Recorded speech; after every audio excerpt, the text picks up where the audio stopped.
voice in my head that said, kill. I had no other choice, it was left except kill. My guns are full of poisonous lead, it's devil. You was made a murder to speak, so I will. Told me there were doubters who question my skill. They want to put us down to the test, and I still the best. They want the crown on my head. I said, chill. If you want me to murder to speak, then I will. Slaughter goons under the moonlight. John Wilkes, that's who I'm in the booth like. Hey, bro, I go ham for dead presidents, and everything I record is over your head like a boom mic. Why would you irrelevant fucks wanna rebel against us? Knowing you're spitting Weston has never been clutched, knowing you've never been rushed by the most ignorant niggas in fame. Who niggas gotta send you to the dentist to get a whole row of elephant tusk? Your teeth gone like you've been on some Memphis dust forever. I see you, my niggas call me the enemy watcher. The minute we spot you, they send me your pop, nigga, we got you. I'm living the Compton, remember the mantra. I'm ripping the launcher like him and the doctor with no guilty conscience. I'm still shocking like dropping a boombox in bathwater, more shocking than a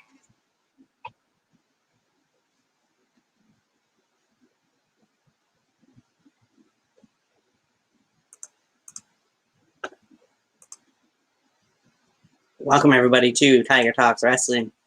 This is, of course, our NUW Fight for Freedom 2 recap, review show, if you will. I am, of course, your host, Tony, as you can see on the screen. And as always, running a little behind. My co-host, Mr. Awesome, we'll see what name he goes by today.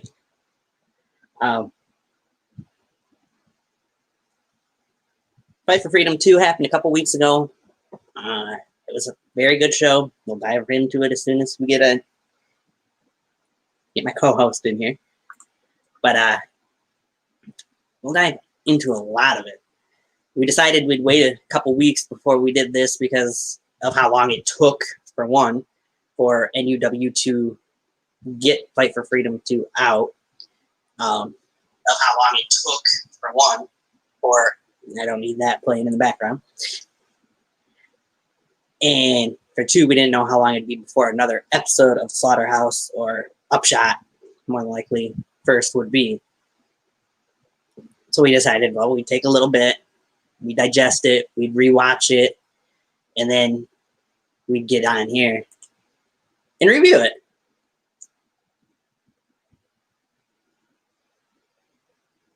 Huh. That's interesting. Seeing that after Monday's Raw, WWE will be moving out of the Performance Center and into the Orlando Amway Center for all shows. Welcome in, my co-host, Mr. Awesome, or XXX. Wow! Something like that, yeah. Best I got for you. Fucking... Right. We need the commentator to go, wow! Or right. Actually, no. Let's go Van Pelt today. Just wow! Victor Van Pelt's wow would be appropriate, yes.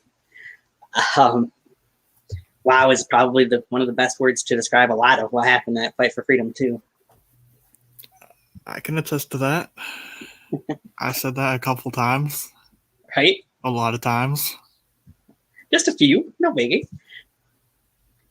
So, let's dive into it, shall we? Start off with the pre-show. Not going to go over a whole lot of what happened on the pre-show other than the matches. Yeah, you could talk about the matches because I talked enough during them. So, go for it. I was going to say, I know. You did the commentary for them. You had the perfect seat in the house, I guess you could say, before anybody else did for those matches. After you talk about the matches, I do want to talk about a couple things that did happen on the pre-show, though. Dive into the matches first. The first match we seen was the Fatal 4-Way match that we think kind of broke on our preview show that Alan Reed was going to be a part of. Broke the news to him, anyway. Oh, yeah, that's right. Friend of the show. Sorry, Alan. I kind of booked you late. Right. We had Alan Reed, Jay Genocide, Usko, and Will Powers in that Fatal 4-Way match. As I was rewatching it again today, I must say it was a pretty decent Fatal 4-Way match. They had some good spots in there. One of the things that impressed me was the it was Will Powers jumping off the apron and got caught and got choke slammed on the floor, on the ground by Alan Reed in there. Thought that was a pretty impressive spot for Alan Reed anyways. Will Powers, I'm sure, wasn't too much of a fan of it, but I don't think anybody would be on the receiving end of it. But in the end, all four guys I say all four guys, but I think really three of the four kind of got their best shots in. Correct me if I'm wrong here, if you think differently, but I thought Jake Genocide pretty much was an afterthought in this match. He didn't seem to really do a whole lot. Well, other than take the pin at the end from Ustalo after the Scorched. But hey, he had a side effect. I'll give him that. The match wasn't that long anyway, so it's not like true. Everybody was getting that much focus. Right. Alan Reed was pretty impressive in the match. He's looked impressive since he came back, in my opinion, for this final season. And just before the final season started, I should say. But Will Powers, he was kind of impressive at spots in the match, but what impressed me the most was what he did after the match. He wanted to make sure that your lasting impression from that match was, well, him, as he laid out Ustalo, as apparently there's something perhaps a brewing between those two men, and maybe even Powers' investment in the Balance of Chaos, for that matter. Who knows? Yeah, I could say that. And I could say, I'll be one to say, well, Powers, I'm sorry if I butchered your name a couple times, but you know what? I'll plead the fifth to that. I ain't going to incriminate myself, but if I did, I did. My bad. Will Power.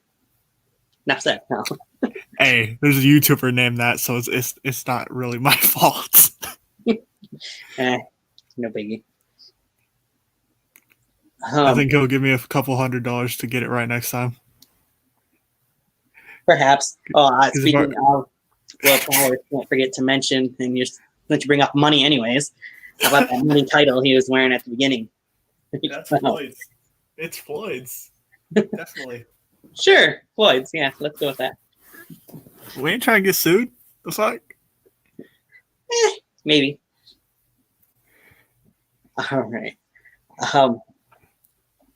Kind of brash of him to wear a title like that into a match with three other guys. But luckily for him, his title wasn't on the line. Otherwise, he would have lost it. People didn't even want to shake his hand. The little girls were not looking at their mothers. They weren't even looking at him. They were not trying to shake that man's hand. True. Okay, I figured out where that picture exactly came from. That's not hard to figure it out. I love it. Yeah. Navine smacking somebody. Anyway, move on to the other match. Unless you got anything you want to say about that one before I do, but I don't think so, but if I do, I'll come up with it. Anyway, move on to the other match, the match that we all knew was going to be taking place in the kickoff show, the Guts or Glory match, Fatal 4-Way to crown the new NUW Hardcore Champion. Now, it starts off with Evan Blake's music. You see him come out the curtain, but right behind was Adam Anderson attacking him to kick off the match right away. I wasn't expecting Adam Anderson to kickstart the match that way. I was started with that much. Now, he kind of got what he deserved, though, when Clark Williams came out and nailed him with that shopping cart right afterwards. So I think that was Clark's kind of way of saying, what do you think you're doing starting the match without me? And, of course, you get Logan in there as well. Everybody had their own unique entrance in this one. They didn't need all the entrance music. Right. I mean, Clark Williams did mention something about how he was sorry he didn't get to get his actual entrance in there or something to that effect. But anyway, these four guys put on quite the show. Adam Anderson was kind of the punching bag throughout the majority of the match, so that's to speak. We've seen all kinds of weapons in there, including an electric fly swatter, I suppose, is what they were saying it was supposed to be. I thought it was a tennis racket. I'm like, Jim Cornette, oh shit. Right? I seen in the comment section it wasn't, but yeah. There was some good spots in there. I did rewatch it earlier. Can't remember all the spots, but they all got their own moves in. Adam Anderson was kind of the one that didn't get a whole lot in, other than some punishment. This man, of course, is recovering from COVID as well. So, I mean, he did pretty well for that, I guess. I don't know if his fucking lung capacity was doing too well to begin with, and then he met Clark Williams a couple times. Then you really had to question if he's truly unkillable. Okay. I will say, out of this match, I kind of do want to see a rematch between Clark Williams and Logan at some point. But you got to have some sort of a stipulation or something so it won't end on a double count out again. Those two big guys, I think, could put on a pretty good match one-on-one against each other. Not to take away from many other parts of the match, move on towards the end of it, you see Clark Williams actually brought in the thumbtacks, and Evan Blake took the brunt of those thumbtacks first. But in the end, it was Clark Williams who had that electric fly swatter, or whatever you want to call it, got a kick that knocked him into the chair that he had set up in the ropes, in the turnbuckles, if you will, leading into the TKO for the victory for Evan Blake. Who's seen that one coming? Who's seen either? Oh, wow. I said Ursula would win the first match, but I don't even remember who the fuck I predicted. I think I predicted Evan Blake, actually. You may have. I don't know. I know Evan Blake. I know people wanted Evan Blake to win. I know that. Some people did. Well, a lot of his fan base did. Right. I know I originally was going to go with Evan Blake, but I changed it to Clark Williams after seeing the way Clark dominated Evan Blake a couple episodes of Slaughterhouse ago. So, my bad on that one. Congrats to Evan Blake. He is the hardcore champion. Any spots or anything you want to talk about from that match before I move into a couple things that we did see on the pre-show? Otherwise, a couple spots that come to mind is, man, Clark Williams just impresses me more each match. Like the way he was throwing Adam Anderson around, right? That crucifix powerbomb into the turnbuckle, I love that. That was good with that. Or even the Blue Thunder bomb. I forget who he did it to. I think Evan Blake. Yeah, that was into the thumbtacks. That's what it was. Yep. Yeah, some things like that.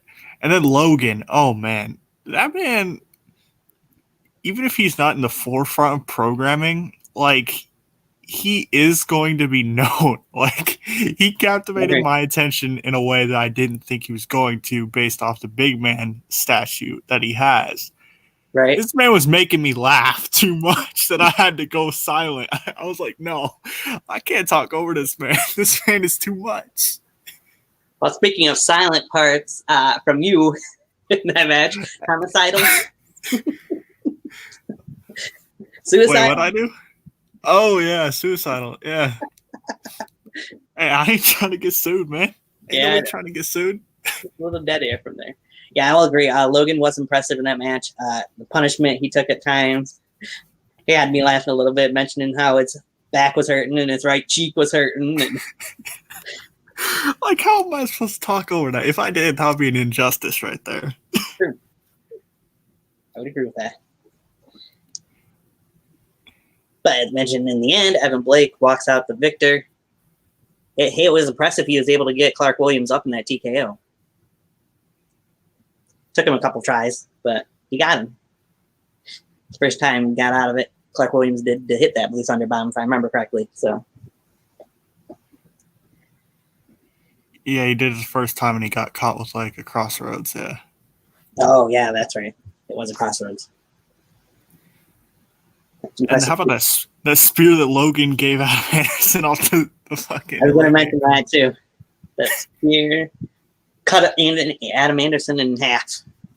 Or the twisting pile driver on the outside from Clark to Adam Anderson. I think they were just really testing his moniker of being unkillable in that match. They were just testing him. I think so too. I have a feeling we're going to be seeing a lot of these four guys going forward in this final season of NUW. Either way. I have a feeling one of them, at least two of them, are going to be there for damn sure. Possibly three. I don't know. we'll see. I'd like to see more of them. Right. Of course, it wasn't the last we'd see of a couple of those guys. That's kind of what I'm referring to. We'd see them later on in To the be show. revealed. Yeah. Move on from that, there was, of course, a lot of interviews, a lot of superstars talk from matches that were going to be happening. One of the matches where you had the guys talk, we had 5 out of the 6 from the Scramble talk. The one person that didn't was Shadow Grim. But I don't think he really needed to either. He was the odds-on favorite going into that match. But 2 people that kind of stuck out to me that they did have interviews from or talked to, whichever way you want to put it. Hellhound, Zach Romig, who we haven't seen at all, I believe, on this final season of NUW programming. As he mentioned, how he was part of Fight for Freedom 1, some awesome spots he had with Yankee in that match. And he kind of made a good point that he wasn't on this year's Fight for Freedom 2. Maybe we should be seeing a little more Hellhound. Maybe he should show up. Maybe that's the issue. Oof. Well, I'm sure Romig might be having fun in the dark match. Maybe. I mean, if he won more matches when he was on the screen, maybe that would help out too. Well, I mean, there was kind of a couple of other people that weren't booked. He could have had a dark match. True. We'll get into some of those other guys later too. If you want to mention any of the other interviews on there, there's only one other interview that really caught my attention on this pre-show. That was, of course, the return after several years of one Freddie Mercury. Somebody who hasn't been seen on NUW programming ever, hasn't been on BEW programming for a few years before that, I think. But it kind of felt almost full circle with the way that we've seen this Devon and Chris Idol feud going with Vivica Jones being involved, to have Freddie Mercury come on the screen and give his 2 cents for that match. It was nice to see the guy on screen for once again as well. Yeah, to me, Freddie Mercury, he had to give words of wisdom to the challenger of the NUW Undisputed Championship to give him all the edge that he could get in a match where he fucking needed it. Right. And he didn't draw it out. He didn't have to go 10 minutes. He just got it out. Yeah. He didn't have to do all that. He just got it out, and he said, in his own words, pretty much all you got to worry about, keep your girl, you keep your health, and get that title. That's all you need. Yeah, pretty much. And then you're good. As for Devon, he'll lose his mind anyways, because he fired my ass. So what else? I mean, if he fires you, well, he just got rid of his title even more. That's pretty much what he's saying. That's for sure. Actually, I guess there was one more interview we could mention. During the pre-show, Nevon McDonald was shown just arriving to his house. He didn't know anything about that whole interview that took place just before, not long before he came on the screen. He would later on in the show, main show, but just was talking to everybody about the match and leading into it. Nothing big there. Any other parts of the pre-show that you wanted to mention before we move on to the actual show? Well, I guess I could mention the fact that if you do notice, probably like one person might have noticed, you might have seen some things that were on Upshot, but that's not for anybody to really pick at. I mean, it is what it is. Yeah. You get your extra content in there on the kickoff pre-show. Fuck it. I'll bring up the kickoff panel while I'm at it. Go for it. The guests that they had. Cameron Jackson, Everett Creed. Good Lord. Ain't no way in hell I was following that. No way now.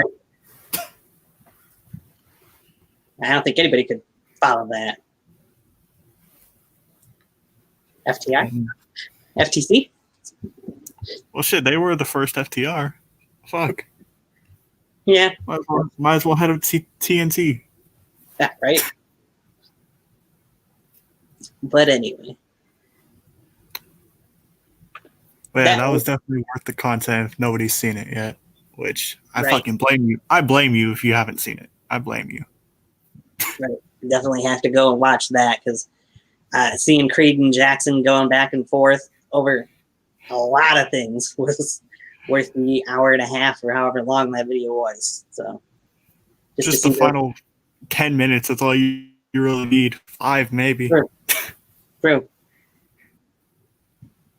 It's great seeing those two guys on the screen again together.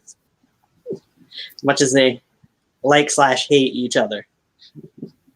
Like to hate? Shit, I don't think Cam hates Everett as much as Arnold probably hates Everett.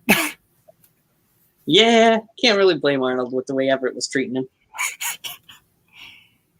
Man, he cut him off. He said, "Shut up," and then he went off for 15 more minutes. Then it went to a commercial break. True. Mhm. So if you hadn't seen the pre-shows, the prediction shows, and all that, watch those too at some point. Not now, but later. They're definitely worth watching. Cameron Jackson and Everett Creed give their 2 cents on all these matches. And just like that, Everett Creed got distracted and got beat several times. So, Ah, damn it, Tony. hey, I had to bring that part up. All right. Shall we move on to the main show now? I think we shall. Kicked off with a pretty good opening video package for NUW. Wait a minute. Wait. Hold up. Actually, the pre-show, the final thing. Props to Johnny Johnson for going to help out for COVID. Sure. Props. Give me a clap for that one. Thank you, Johnny. I mean, he's probably gonna fucking forget and get some cocaine instead. No, What'll it be did, probably. fucking rehab. No, man. But as Johnny Johnson mentioned in the pre-show, on the pre-show we had Mr. Awesome doing commentary for the 2 matches. For the main show, it was all Arnold, though Arnold was joined by. I had the pre-show. Arnold had the main show for the most part. Yep. Until which we'll dive into later. Circumstances. We'll get to it. So we kicked off Fight for Freedom 2 with the number 1 contender for the Continental Championship match. Continental or New York? Continental, I believe. That's what I thought. I was going to say, I wrote that down, but I was just making sure I was right on that one. Anyway, Chris Mula one-on-one with Mr. Zach Cobalt. 2 GDYWN vets. They've been around for a long time in the community. Haven't really seen a whole lot of Mula in NUW yet. We've seen more of Zach Cobalt. These 2 men went at it fast and furious from the opening bell, to the end of the match, really. So many impressive things that happened in that match, in my opinion. Can't even list them all. Just we've seen an incredible springboard, like code breaker at one point from Mula. Springboard moves that you wouldn't dream of, in my opinion, from both guys at different points. It looked like Chris Mula had the match won towards the end. Hit his finishing move. Cobalt was able to get to the ropes. It looked like Mula was still going to finish him off after that, but Cobalt snuck in, roll up for the 1-2-3. Zach Cobalt's the number 1 contender for that Continental Championship. A great opening match, in my opinion. And I guess I'll be the one to break it. I guess I was wrong. It was for the New York Championship contendership. I was going to say, I might have had it written down wrong, but you've been corrected? Yeah, it was either or. Either or. Fuck it. Yeah, I just both to are just worthy. Both are just as worthy for this match because everybody, I think, had a feeling about this match heading into it. Although they were fighting over a fucking kiddie pool. No. they kind of proved that they were worth more than just being a throwaway segment on an upshot with a kiddie pool. No, they were proving themselves to be the barn burners, as Cameron Jackson said, or show stealers, as many else have fucking said. Myself included. Like, they really brought it. They did too. It was a very impressive match that those two men put together. They did a lot to each other in a little amount of time. Right. Just because they had a short amount of time. I don't think you could have expected anything more from them unless they would have gotten more time to go, but it was a very good opening. I don't think they needed it, to be honest. No, not really. They did enough in that match. Jackknife cover for the victory was... I thought Cobalt would have gotten a little more decisive of a win than a jackknife cover, but hey, we'll take it. It gets him ahead in this company. Why not? Right. With as much as they were doing to each other, they were wrestling their hearts out in that one. They really were. And if there's two people that could do it, those two are it. They had to fight. They had to fight for, I guess I could say freedom, but no, not in this case. They were fighting for their spot. That's what they were doing. They were chomping at the bit to get to the next level. And the New York Championship is that next level in this case. Right. So I definitely want to see what Zach Cobalt can do now that he has won that match. Me too. It'd be interesting to see what he brings to the table. From there, we would go on to the King of the Mountain, the undisputed champion, Devon McDonald, on his phone in his car, talking to his brother Arnold, mentioning how he felt Arnold had to be the one responsible for Freddie Mercury's appearance on the pre-show, which I don't know why you'd blame Arnold for that, but okay. And would tell He Arnold... blames everybody for everything. The fuck? What do you mean you don't know? He blames everything. True. And he would go on, of course, to mention how he was going to win the match and he was going to end WCF and end Chris Idol and all that jazz, and how he had a surprise in store for Arnold later on in the show. That was the main takeaway from that, and for me anyways. Well, so, I accidentally almost, well, you know what? I not accidentally, I kind of invoked it. Navon got turned into a meme that day. And, well, sorry, Navon. Everybody else got a laugh out of it. He hated it. Oh, I know he did. He told me as much. Like, oh, well. Hey, but then I sent him a couple of memes with it, and I think he'll use them for daily life. There you go. Yeah, I was going to say, you didn't see him. You seen his face, but you didn't actually see him moving or anything else there for most of that promo. So it only got, like, stuck halfway. I think it was just something to do with YouTube processing, probably, if I had to guess. I don't think it was intentional at all. I would imagine that. If it was, the mom would fucking smack a motherfucker. Oh, yeah. I'm sure of that. So then we move into the New York Championship match between Revan and Brandon Castelli. Everybody knows who I was rooting for in this match. You're biased, Tony. You're going to hell for that. You went to the dark side for that. What are you talking about? I was rooting for Revan. I know, you went to the dark side for that one. Just because of what Brandon said. That ain't right. Not just because of that. Revan's a good athlete, and I felt he deserved a championship run in NUW. Okay, maybe I did too, but... I will say this one. This match to me was the... let's see what word I want to put in here that might not offend people too much. Fuck it. Okay.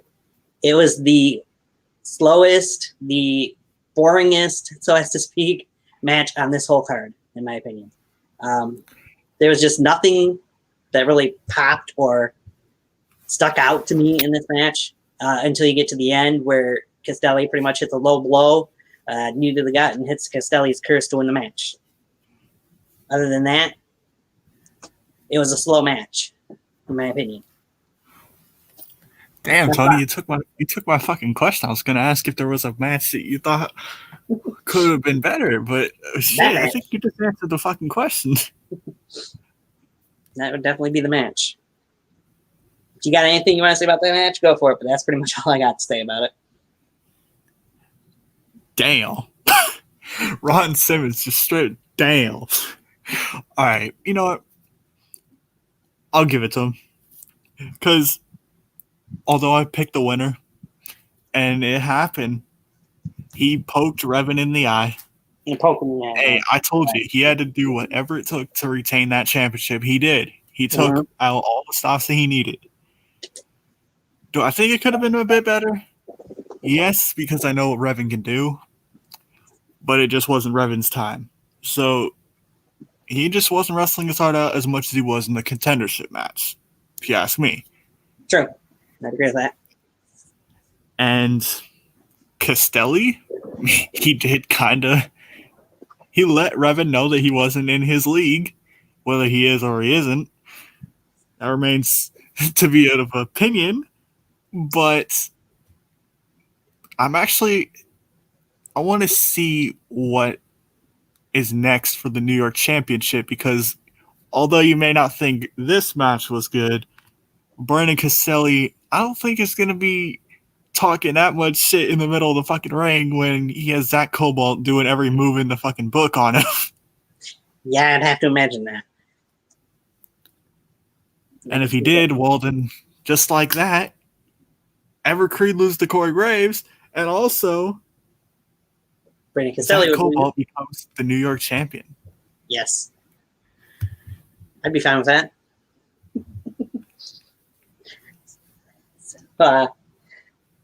Nothing else to say on that match. The next thing we'd see is, for the first time in quite a while, we'd hear from the dark side.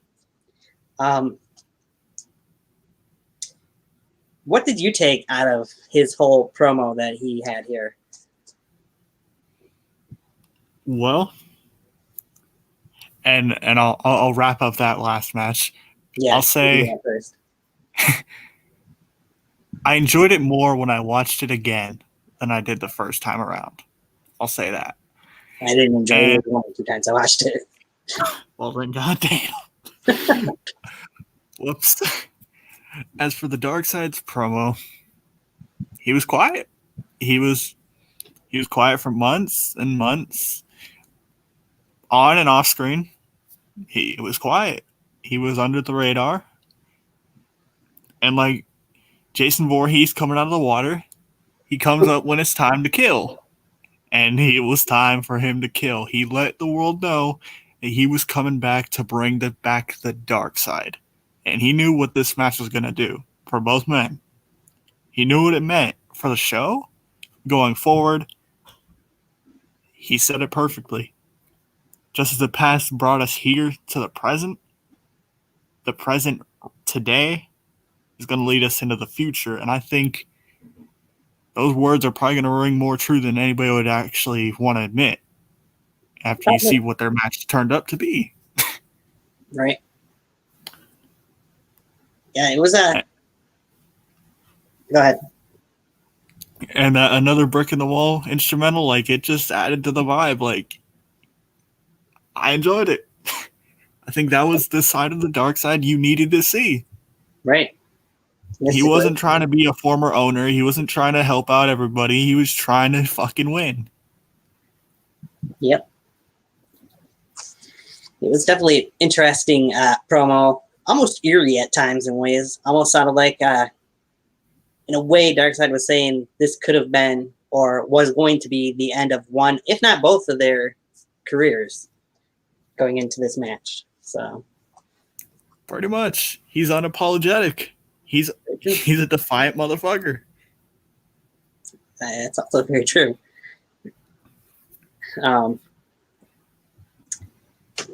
Pretty much all I got to say about it. It was nice to hear from him after months, and like you said, you pretty much took everything from what he said. So, made me even a little more interested in seeing what the match would end up being like. So if you weren't completely hooked and ready for that match before this show, I think he made sure you were looking forward to it. We'd move on. You get the preview video highlighting the feud between these two teams before we go into the tables match for the NUW Tag Team Championships. You got the Heretics versus the Brothers Creed. The Heretics come out first.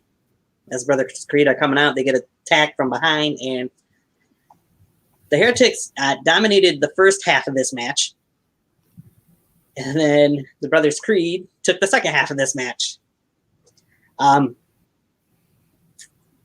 Two things that stuck out the most to me in this match, well, three things really. The Heretics attacking Brothers Creed from behind to start the thing, for one. Samael actually, at one point towards the end of the match, knocked his own partner off the ropes through a table to kind of try and save the match, which didn't last very long after that, as it became a 2-on-1. Not to take anything else away from during that match, we seen was it a bat that was wrapped in Christmas lights from Samael. Kendo sticks were involved. The power glove from Jim Connors. Chairs. You name it. Just about. There was a few different other items I think involved as well, but these two had a physical match. It was one of the most physical matches I felt on the show. What did you think of it? Well, the same way you thought about the previous matches, similar to how I felt about this match. I kind of got lost during the first watch, and during the second watch, I wasn't into it. I just wasn't. It's not because they did bad. It's because I've seen it before. I've seen it a couple times. I've seen it a couple more times after that. Yeah. And it's not even bashing anybody. It's not saying it's not walking outside and going for a smoke break when I'm saying UWF and Bible burners, but what it is to me is the fact that I've seen it a couple times, and this match is kind of setting the bar, and this is why I'm not going to hate, because this match to me is actually one of the most interesting going forward in NUW for me, because I want to see where the tag team division can go from here. Right. Because the Heretics were a fucking force in that division. Sure. Now we need to bring in some more tag teams. We need to elevate the division back to what it once was, and going forward for however long it may be, but we need to see who the hell's going to challenge the Brothers Creed. And I think there's a couple going, but I think there's going to be a lot more. There better be, hopefully. Yeah, I think when you talk about this match and bring up those opinions, you have to think of what Cameron Jackson mentioned on their pre-show, whatever, kickoff show, whatever you want to call it, the prediction show. You took the words from me. I was like, shit. Yeah, Cam mentioned how the tag team division went from starting with Team Sweet 16, with TOP, with their Perfection, of course, Murder Club. They had Ellis Taylor and Cyrus X. They had a few different tag teams that were in the tag team division then. To now, pretty much the two teams are the Brothers Creed and the Heretics. I mean, over the last year or so, the only other team we've really seen besides those two was the BOC, Ustalo and Revin. How many times can we see those three teams go at it, really? So I agree with that part. We do need more tag teams to get involved in this division. Well, the thing is, and this isn't just me saying it on a podcast because I'm too tough for the guys to say it to their face. No, it's like I've already said it to the person booking the shit anyways. I've told him for months, and it's not his fault because I could see his side of things. If you think about it, a tag team division in backyard wrestling, it usually doesn't work for one reason or another. if anybody could do it, in my opinion, this is the company to do it and do it right because they know how to book.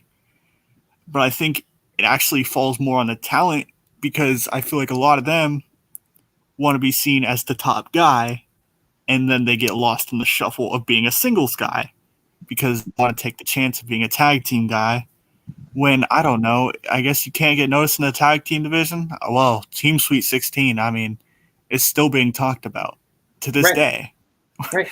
I think that should wake people up into seeing what can be done in the future, because if it's just 2 tag teams, because I think the Heretics are going to be done for a good bit with that tag team title because of this match.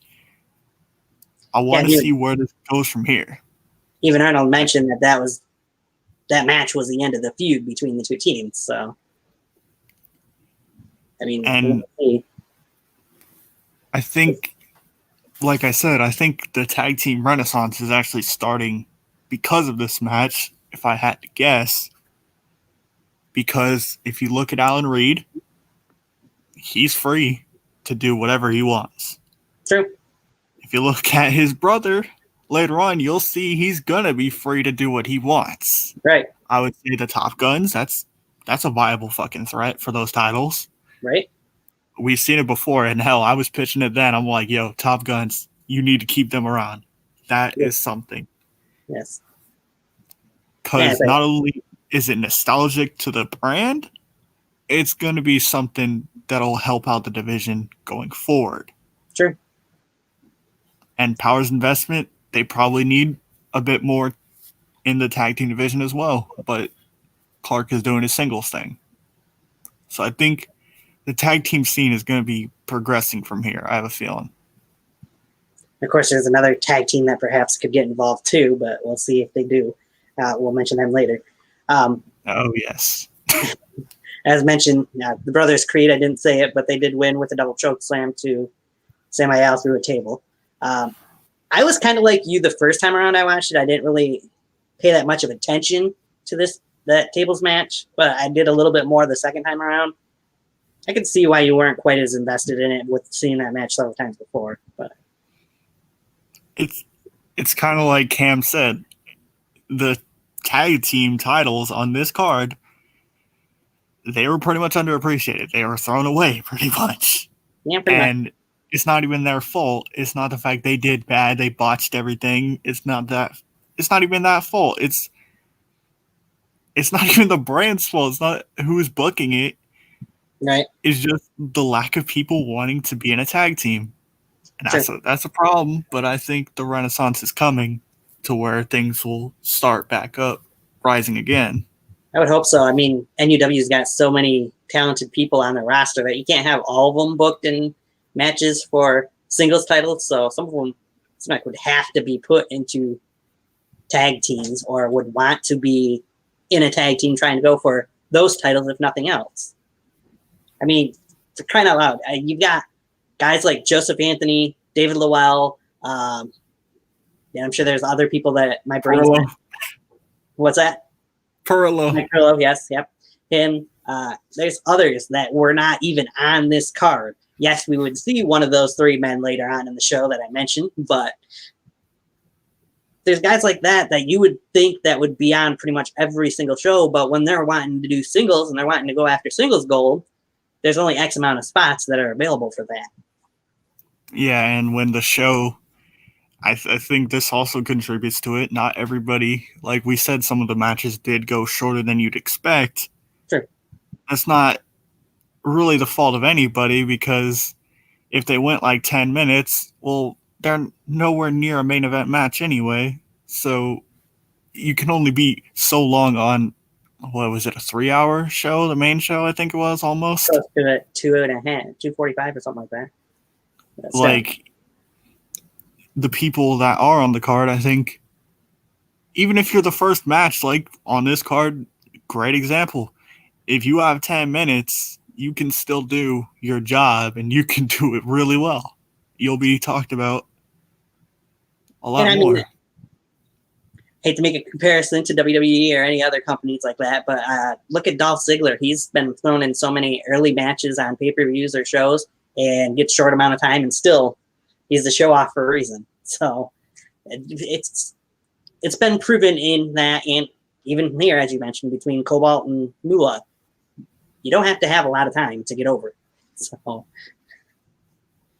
and I think with the threats that can be coming for those tag team titles going forward, I think of it, Top Gun's possibly going to have to take care of some business and reform.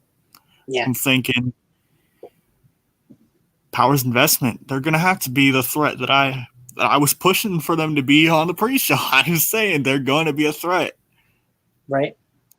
I'm thinking now that Yankee is back more often, I think you're probably going to have to see the Murder Club at some point in some form. Yep. Because you can't forget about what they did in the Slaughterhouse. It doesn't matter how long it's been. They're still a known thing. Yep. I mean, Everett Creed was one half of the tag team champions as part of the Murder Club at one point in time. So, yeah, and then they did the Freebird rule, so it's not like you could really just use a lot of those Murder Club guys. Freebird rule. Right. Not to go back too far on something you mentioned, but the fact some people would probably say you mentioned Team Sweet 16 still mentioned to this day.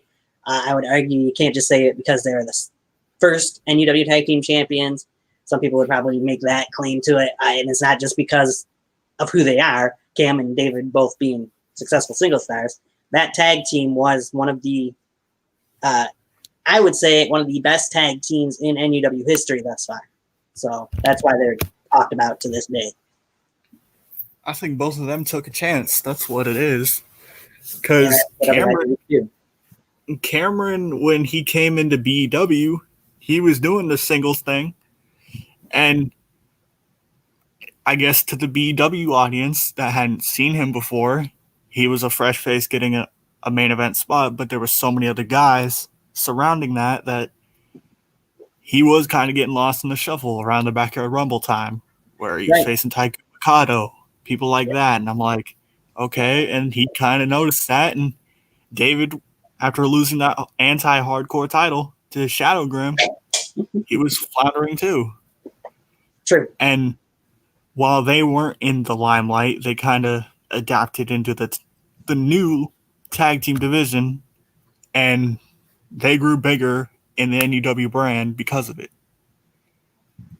No matter what their past was, they made a new future. That's what it. Right. That's what it is.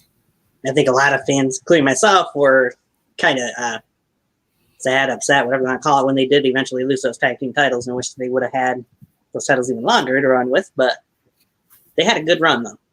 Team Sweet 16 did. It'll be interesting to see if anybody can ever get as over, I guess, in a way you could say, as they did in the tag team division in NUW. Some people might say the Heretics because they held the tag titles for over a year, but still, I wouldn't put them on the same level. But I think that's enough about the tag team division for now. Hey, I'm just putting it out there. I ain't hating. I ain't fucking hating. I'm giving my opinion. I'm keeping it 100. Right. So next we go into a preview for our grudge match of the night. It's what would happen out of that preview that I think we both probably have some things we want to talk about. We would go to a ranch, and you'd see a familiar face, and he'd give some words. First time in, good Lord, at least a couple over a year? Probably over a year, yes, I think, that we've seen this man, as he hasn't posted anything on YouTube. He hasn't had anything posted. He's been posting on a Twitter page, but it's nothing about backyard wrestling of any sort. That man being, of course, Jason Walker, the one and only. Quite a different look for Walker, who says he is now retired from the yard. He's living on this ranch, doing the ranch thing. Told Corey go out there and win this match for himself, not to do it for Walker. Says Creed was too much of a coward and was afraid to face him. I think that just about covers that whole promo off. Close enough. I mean, I could tell you my exact reaction because I already know the person was expecting my reaction. Okay, I could break it down for you. As soon as I see a fucking dude on a ranch, I'm like, what the fuck is this? Oh my god. And then my jaw dropped and I'm like, Right? is this man smoking? Oh my. I He's was wondering smoking. the same thing when I seen that. I was like, what the hell? And he looked like Shawn Michaels post retirement. I'm like, wow. He's got the cowboy hat and everything. Like Yeah. he looked like Shawn Michaels coming back for those promos with the Undertaker coming into WrestleMania 28, just coming out with the cowboy hat, the damn button up shirt and pants. I'm like, oh god, here we go. And then I'm just like, I see him loading up a shotgun. I'm like, oh come on, don't tell me he's about to blow his head off. Come on, this ain't right. This ain't right. Let's go get struck for this. Yeah. And then immediately after thinking that, I'm like, well, wait a minute. He's pointing at the ground. Someone below. Oh man, if he blows Everett's head off, that would be a hell of a cinematic match. True. I mean, hell, I haven't been watching that much pro wrestling, but damn, I'm like, hell, that would be a nice cinematic match. Jason Walker just blowing Everett Creed's head off. That would be interesting, that's for sure. And then with the promo, I think he pretty much just laid it out as nice as he could. He just pretty much said exactly what you said, that he's done for the foreseeable future, retired. I mean, he definitely looks it. Whether he changes his mind at all or not, that remains to be seen. I have no idea. I've heard some rumblings about that NFW, Right? but that's for a different time. And man, his hair, man, did he trade the Everett Creed 2018 look? I mean, he took that hair. It's all long now. What the fuck? Right? Definitely was a different look for Walker. It was good seeing him on there. I was definitely, that was for me, the holy shit moment of the night, pretty much. Was not expecting that at all. Yeah, I was thinking, and the thing was, in the pre-show, I was thinking something like that. That would have been a missed opportunity. I'm like, wow, it would be kind of cool if they got like Aaron or something to do a promo for this, because it said surprises in the pre-show description. I'm like, maybe if they got Aaron or something, maybe that'd be a missed opportunity. But then motherfuckers bring in Jason Walker, and I'm like, oh shit. His first ever NUW appearance that's not been a highlight from a match. Right. And if that is his only appearance, I mean, that is big on NUW because they just got the biggest news in probably the past good while. The announcement of a legend retiring on their program. Like, hell. He made an impact. He didn't need to go a long time. He did his thing. He did. Of course, we'd follow that up with a Creed 15. Maybe not quite a 15, but still, Everett Creed had to come out and put in his 2 cents. I'm not even going to go over what he had to say because none of it was worth mentioning for the most part. And then he said that he's the one that killed. Okay, I'll put this part out there. He says he invaded VTW, he killed APW, and he destroyed the UWE. Forever, yes. To which Corey Graves would come out and say, no, Everett, you didn't. Oh, he also mentioned ending APW, which Corey Graves would come out and say, no, Everett, you didn't end APW. I ended APW. That's all Corey Graves had to say before the match would then get underway. Anything that you took away from those two guys talking before the match started? Well, Everett, he said he was pretty much responsible for all that, and that the Slaughterhouse was next in his reign. Yeah. So, worst place he's ever been to. We've seen an endgame in the UWE with it being the final season. Shit, what do you think's on Everett's list? Ending NUW is probably up there. Yeah, I'm sure. especially what he said on the kickoff panel about a certain somebody's other half. Jesus. He's asking to be killed. Yeah. Creed went too far in some spots in that show. That's for sure. I think everybody did, but that's just True. me. You did too. But it was entertaining. Yes. Poor Arnold had to sit there and listen to it all pretty much. Man, you could just see the depression in Arnold's face sometimes. True. You could just see it. He tried to keep things calm and keep those two under control. If anybody could. So they got off to a hot and heavy start in this match, Graves and Creed did. We've seen them go back and forth, seen a lot of things. We've seen Creed hit his version of a people's elbow at one point. Graves people's Flintstone. The people's Flintstone, damn it. Yeah, very much. We've seen Everett Creed hit a ripcord spear, which was pretty impressive in my opinion. We've seen a nightshade in there, which Creed kicked out of. Graves kicked out of. Graves hit, I want to believe it was his finisher on Creed at one point, and almost took his own momentum, took him too far as Creed was able to kick out of it. And in the end, a mishap from Graves led to him getting put in the Genesis device. I did not see a tap out happening to end this match, but that is how the match actually finished, was Corey Graves tapping out to the Genesis device. Was there any spots or anything from that match that caught your attention the most? Well, they brawled all over the arena. I mean, I think if I didn't catch it, somebody did. Somebody caught Corey's head bouncing off that chair a couple times. Yes. I mean, they were just going all over the place. I'm like, damn. And once again, a short match, but it fucking delivered. It really did. Corey's known how to eat Everett's Nightshade. I'll say that. He knows how to eat one. Yeah. He knew how to sell it too. You could see him holding his jaw after he took it too for a while there. So I think Corey probably takes some of Everett's best nightshades. I think so. I will mention, Creed did say how he hates how when people can't live up to their expectations, or however exactly put it, but saying that they can't live up to a promise. Yeah, that's it. Saying how Graves let him down and couldn't handle being in with the big boys at Best in the Yard when it was him and Aaron and Corey. And that's how Aaron got the victory over Creed, supposedly. That might be a story for another time as well. Who knows? But so then, yeah. And Corey, I'll say he was impressive.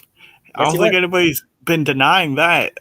Corey is doing a lot better than he used to be doing, and that's saying something when he was on his game as APW champion back then. Sure. Now he's a lot more agile. He's doing a lot more. He almost need Everett's, well, I think most people would say he doesn't have a neck, but he drilled him in the back of his head at least. Right? That was the knee. That was the spot where I said his momentum took him a little too far and only got a 2 count as Creed got in the ropes. He couldn't get that left lane in, and he ate the Genesis device. Yep. I thought the fire poker would come into play. Yeah, I'm surprised that it didn't. I mean, you see, even after the match, the fire poker didn't come into play. Creed throws Graves back in the ring and grabbed a chair before, well, Graves would have a little bit of help in the Don's March. Adam Anderson and Brandon Castelli. A group that formed, I guess, officially in DBW for anybody who doesn't know. And they're the main reason that Adam Anderson actually defeated a certain Novin that we haven't seen on NUW programming in quite some time. In a match. Yeah. They would come out, and those two men, Adam Anderson and Brandon Castelli, would knock down Creed. Graves would bring in a television set, actually, flat screen, and would drop Everett Creed with a DDT, impaler DDT, onto that screen, cracking the screen. He had a few choice words for Everett afterwards as well. What was your biggest takeaway from all that transpiring after the match? Well, I think Everett just tasted the UWEHD TV, but Nice. let's see here. Everett, you kind of brought it on yourself with what you were saying on the kickoff panel. You fucking brought it on yourself. You called Brandon Castelli a follower. You didn't pick him to beat Revan. And you were saying Adam Anderson, you were pretty much forgetting about him completely anyways. So you kind of brought that on yourself. I don't think Corey needed the help, but I think he damn sure could use it. Yeah. Point I was mentioning, Graves saying afterwards he doesn't need Jason Walker. He doesn't care about Jason Walker. He doesn't care about Everett Creed, pretty much. Oh, yeah, that's right. In the match also, Everett did bring in the microphone. He was running his mouth even in the match. Yes, he did. He was saying, you could tell your dwarf brother, Jason Walker, that the supremacy is now before you when I put you in your own grave. And he got eye poked. Yep. That he did. And he deserved that. Do you think this is going to be the last we'll see between Graves and Creed, or do you think there's probably going to be more to come in NUW between those two men? Well, see, I would say yes, but part of me says, because there is kind of a third man involved, Jason Walker. Right. Like, he is really a third man involved in all of this. What is... I can only imagine what his reaction was to watching that. Right? I would love to know what he thought of that. If he has internet connection up in a farm, probably hooked up to a cow. I don't know. Could be. I mean, we've seen crazier things in backyard wrestling. It depends on how everything plays out. I think Everett is going to be pissed off. Right. I don't know if he'll exact his revenge on Corey Graves because he's now beaten him. I think Corey kind of proved his point afterwards that he doesn't need a win over Creed. Yeah. So I think Everett might be looking more towards Castelli since he does hold the New York Championship as of now. He might do something to cost him that. That's what I'm thinking. Yeah, I wouldn't be surprised. I was gonna say Creed's not somebody who just would forget something like that, and it's what I think. So Everett holds grudges. It wasn't just a grudge match. He holds grudges on everybody. He doesn't forget. Yeah, he doesn't forget. Yeah, it'll be interesting to see, and that's being one of the other tag teams I was mentioning earlier that we talked about. The Don's March could be a potential threat for those tag team titles at some point as well, whether it be Anderson and Graves, since Castelli is the New York champion, or Castelli and Anderson, or Castelli and Graves, or however they decided to do it. That still Any could be combo of it, really. That would help out the tag division as well. Yes, it would. I would say. But it'll be interesting to see where things go from here for all four of those guys. 4 or 5, counting Jason Walker, if we do see more of him in NUW. I think someone's going to have to get this man on the payroll. Right? Get him to cut his hair. Okay, he went from seeing red, aiming for the kill. He saw a man in red, and then now he's Red Dead Redemption. This man's about to blow your head off. I don't know if this is too healthy for him to return into the ring. I don't know. I don't know. He did mention how Everett Creed says he's beaten everybody, but yeah, hasn't beaten him. So, and now Corey Graves is on that list of people that Everett Creed has beaten. That's another. You first. Move on past that, I suppose. Then we would go to Joseph Anthony, or Joe Like a Boss, as he calls himself in this promo, from his house, and he's talking about the upcoming match, the Continental Championship Scramble match. Mentions each of the 6 men. We'll go over. I'm not going to mention what he said about all 5, but he would also mention one other person in there that wasn't in this match, Mike Perillo, and how much he hates that man, which I thought was kind of funny. Everybody has something to say about Mike Perola, it seems. Yeah. I think Navon even brought him up. He's all, I'm tired of that damn sauce. That was bullshit. Yep. Joseph would say he doesn't even know who Damien Fatale is. He doesn't want Chaz Evans, doesn't think Chaz Evans will win because he has history with Evans. Evans beat him in the first round of the second King of the Yard tournament. Go on to list things about Johnny and Shadow Grim, which I'm not repeating what he had to say about Shadow Grim because I don't have a death wish. But he would go on to say he put $1,000 on the line for the man he was predicting to win the match, and that being JJ the Pitbull Cordero. Well, I'm glad I didn't bet my money because we had the same pick. I would have been out of that money. Yeah, we'll get into that. But anyway, it was nice to see Joseph Anthony, who we haven't seen a whole lot of in this final season of NUW, but he needs to get away from doing house promos to getting back into the ring. Maybe, just maybe. Actually, no, this ain't the only time we've seen him at the new season. We also seen him and David Lowell, actually. We saw they were witness to somebody dying. True. And he might have had a small feud with Tycoon Mikado, I guess, too, I think, in this final season, but still.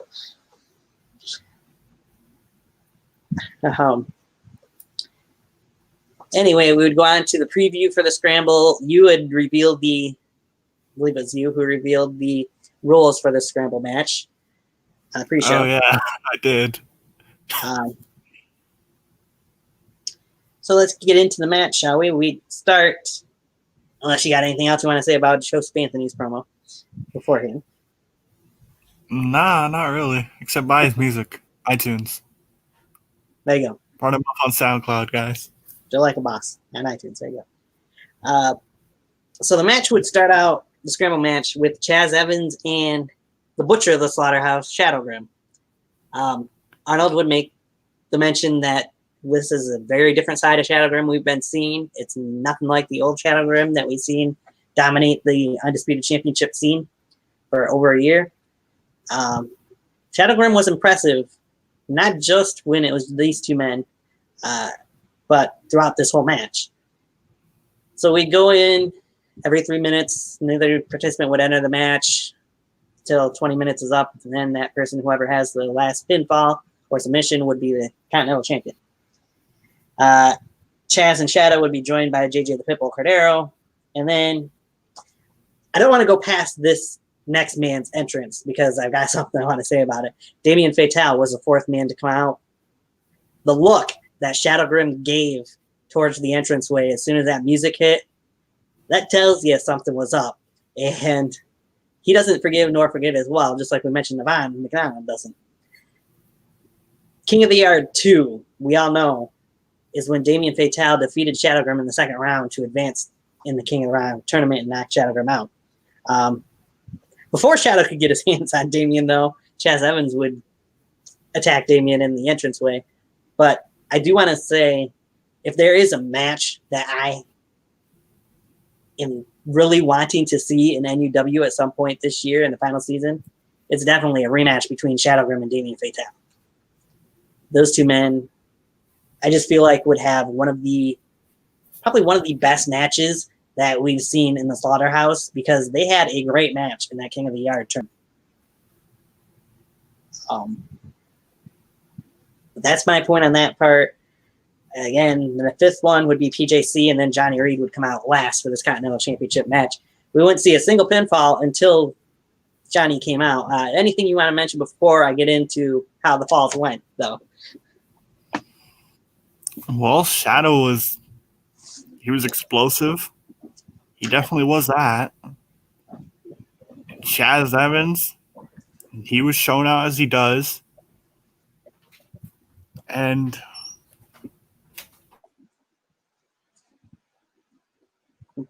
Chaz Evans doing what Chaz Evans does best. Showing out as he said. He got some good moves in there on several guys. We see big spots from most of these men throughout the match. And we'll get into the falls here in just a moment when Mr. Awesome comes back. Let me pull away there.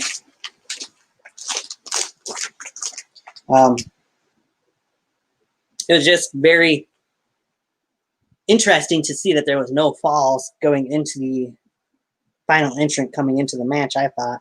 And I was kind of expecting there to be.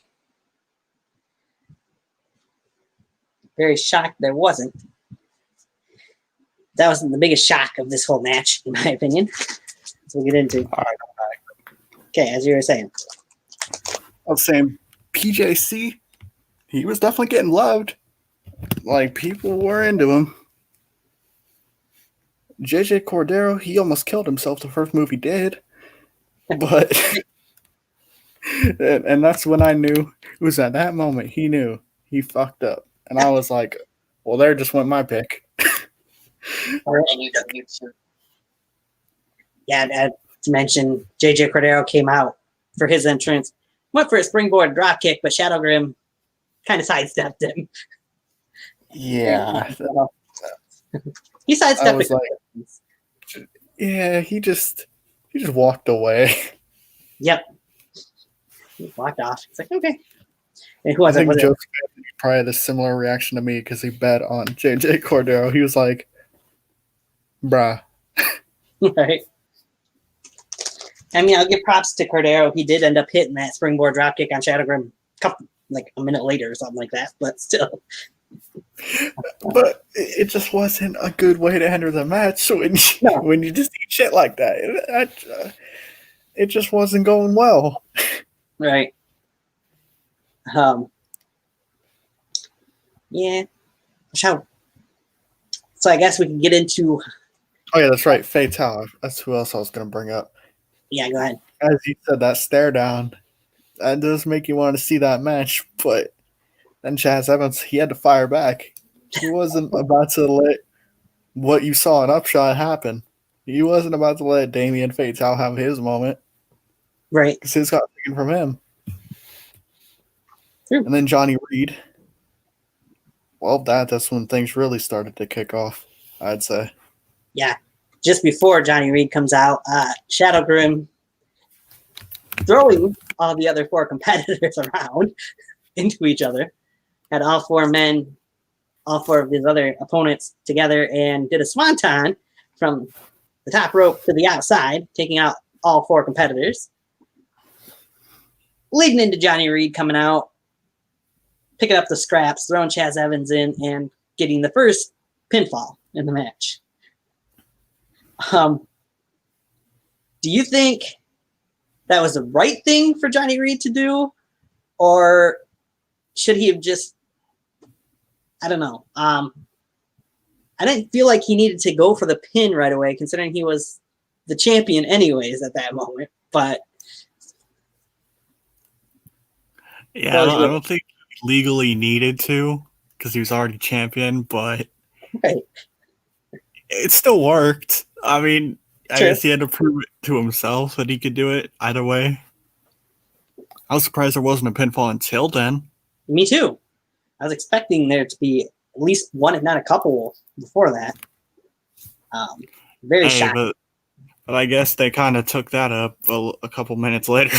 Yeah, I'm gonna say I'm gonna go through all of these pinfalls, like that, these falls, real quick, and then you can mention anything you want to about them after I get through the list here. There's gonna be nothing left for me. Well, you can say your opinions on them, but okay, I'll go one by one. So then the next fall, we'd see Shadow Grim would hit JJ the Pitbull Cordero not long after with the Soul Taker, caught him off the top rope with the springboard. Why did the Pitbull go for another springboard? I mean, he got swatted away once. Yes, he hit the next one, but goes for a third one here and gets caught in the Soul Taker, which leads to Shadow Grim picking up the win. Or picking up that win at that point, I guess.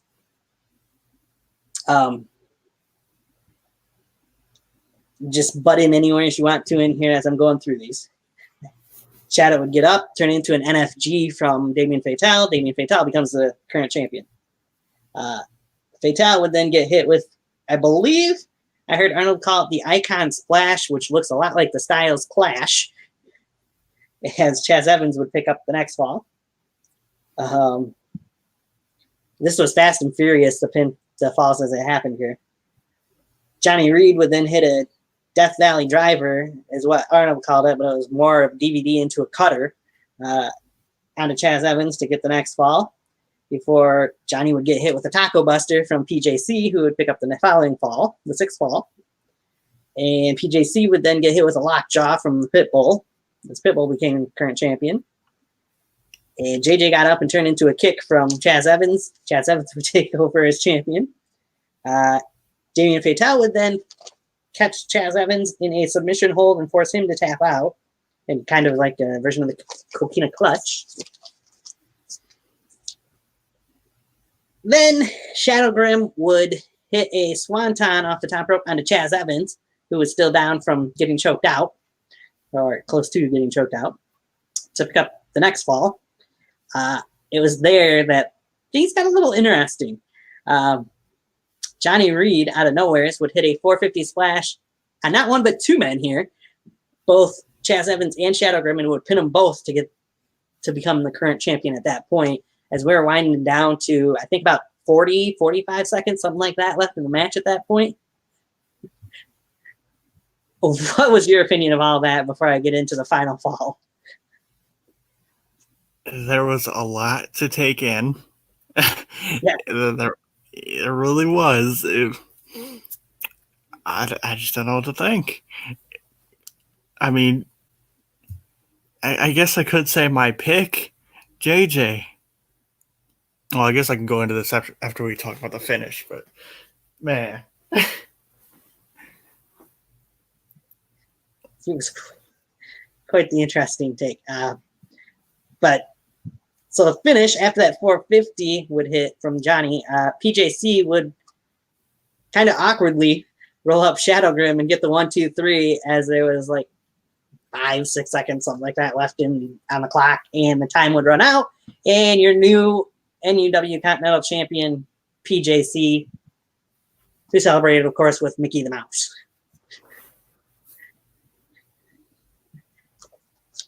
I did not expect that whatsoever to be the finish of that match. A little bit before that, when Shadow Grim was looking impressive and hit that swanton just before he hit swanton, I think it was, I did get a shout out from Arnold McDonald, so I appreciate that. Mentioned how dominant Shadow Grim was being at that point, but if I would have bet money on this match, I would have bet the house on Shadow Grim, and I would have lost everything. I'll give you that much. So I'm not too concerned about Joe Sif Anthony losing out on $1,000 because he picked JJ to win the match. Well, I picked JJ too, and the fact that JJ lost, and the fact that what he did in the match, and what he did leading into the show, JJ, man. I think now's the time you start considering yourself. Like, going forward, you need to figure out what the hell you're doing. Because, man, a former Continental Champion in his own right. And what did he do in this match besides eat shit? He got a lockjaw in there and got one fall. I mean, yeah, he did. But he did not do nearly what I thought he would do. Nowhere near. Right. And the fact that, in the grand scheme of things, winning is what matters. And the fact that he goes after whatever it takes to win, as we've seen in the past. The fact that he didn't, and the fact that he was embarrassed before, not to say anything too bad, but he looks like a fool that just got made a fool of. Pretty much. That's really what it looks like. Right. Johnny Reed, I feel bad that nobody was really behind him, because I do think that his championship reign could have lasted longer than it did, because it's been so long since he's held anything. I do think that. And I would certainly say, Johnny, I would hope that you figure out your way with your brother and get something Top Guns going. It'd be nice. Looking back on it, JJ was the only one that only got one fall in that out of those 12. So everybody else got at least was the current champion twice in that match. So at least twice, if not more. So yeah, JJ definitely didn't look very impressive in that match. So, And then there's Shadow. Shadow. Yeah. If I'm okay, let me put it this way: if I'm PJC, I know I just won that NUW Continental Championship, but you've got Shadow Grim breathing down your neck because Shadow Grim is in this division for the foreseeable future. I wouldn't want to be PJC because at some point you'd have to imagine Shadow Grim more than likely will get a singles match, and things aren't going to go so well for PJC in that, I don't think. Pretty much. I think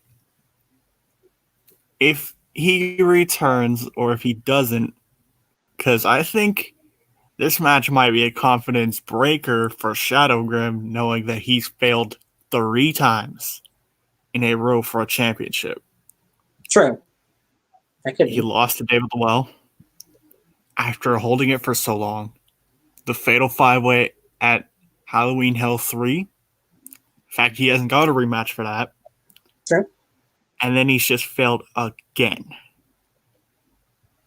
I think Shadow, if he wasn't in a dark period of anger before, I think now the fact that he sees PJC so happy and energetic, the fact he found out his own name and he's the champion, I think Shadow, he's gonna really have to bring it and carry some heads with him. Right. I don't think I don't know that we'll see much of Chaz Evans or Damien Fatale in this title picture anytime soon. Like you said, Johnny Reed might be done with the Continental title picture. Who knows? But it was a lucky win for PJC. Sometimes it's better to be lucky than to be good, I guess. I believe is how that phrase goes. And luck was a lady, I guess, on the side of PJC that night. Yeah, I don't think anybody really predicted that match. I wouldn't fucking say anybody picked that. No, I don't think so. It ain't because they hate him. It ain't because they don't like him. Right. They know that he's entertainment. Right. And guess what? He did prove Everett Creed wrong, at least, where Everett said that he does not belong here, to which Arnold disagreed. Yep. And now he's the Continental Champion, so yeah. Moving forward, I'd say the Continental Championship from Perillo to Reed to now PJC. It's going to be some weird things going forward, I have a feeling.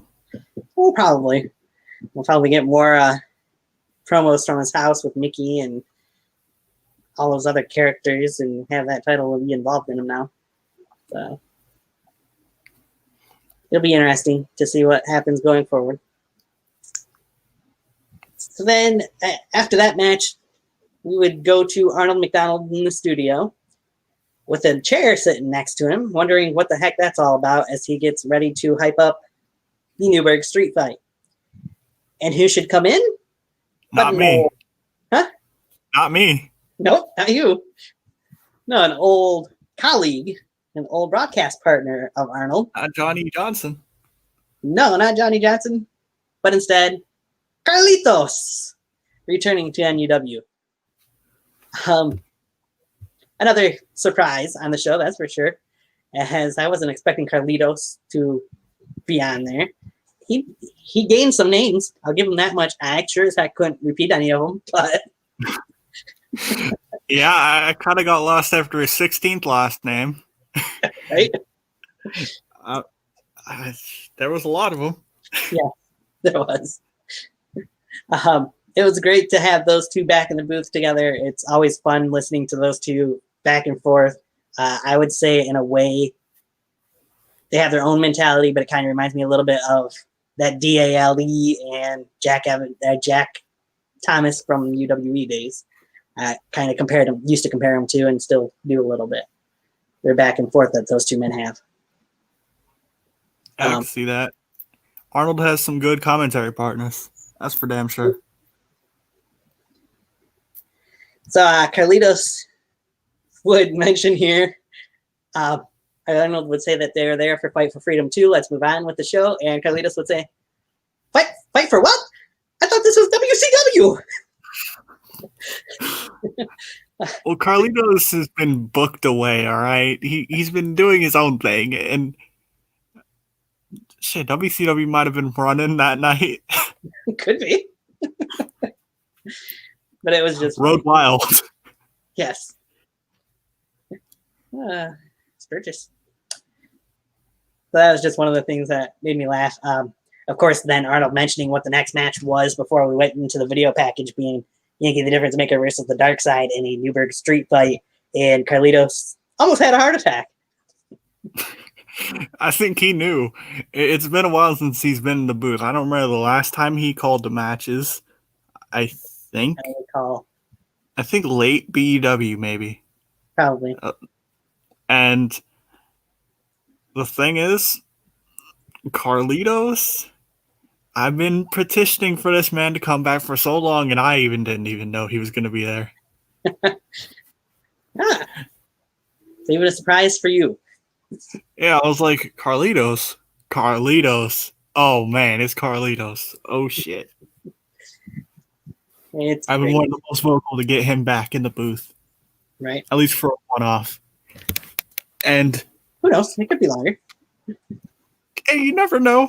I don't know if he signed his NUW contract. I mean, he'd probably have to get it from Arnold, and Arnold can't even see legally when he's driving. So, well, and he even asked about that. He's like, "What the fuck happened to your eye?" He's all, "Oh, it's a long story." Very long story. But Carlitos, I will say, and I think everybody would agree with me when I say this, Carlitos, Jason Walker, Freddie Mercury, it brings you back to a time, nostalgic time. True. It felt very retro, like how it used to be back in the day. And it was a good feeling to see him back. I'd agree. That would lead us into our co-main event of the evening, as it was a match I was most looking forward to.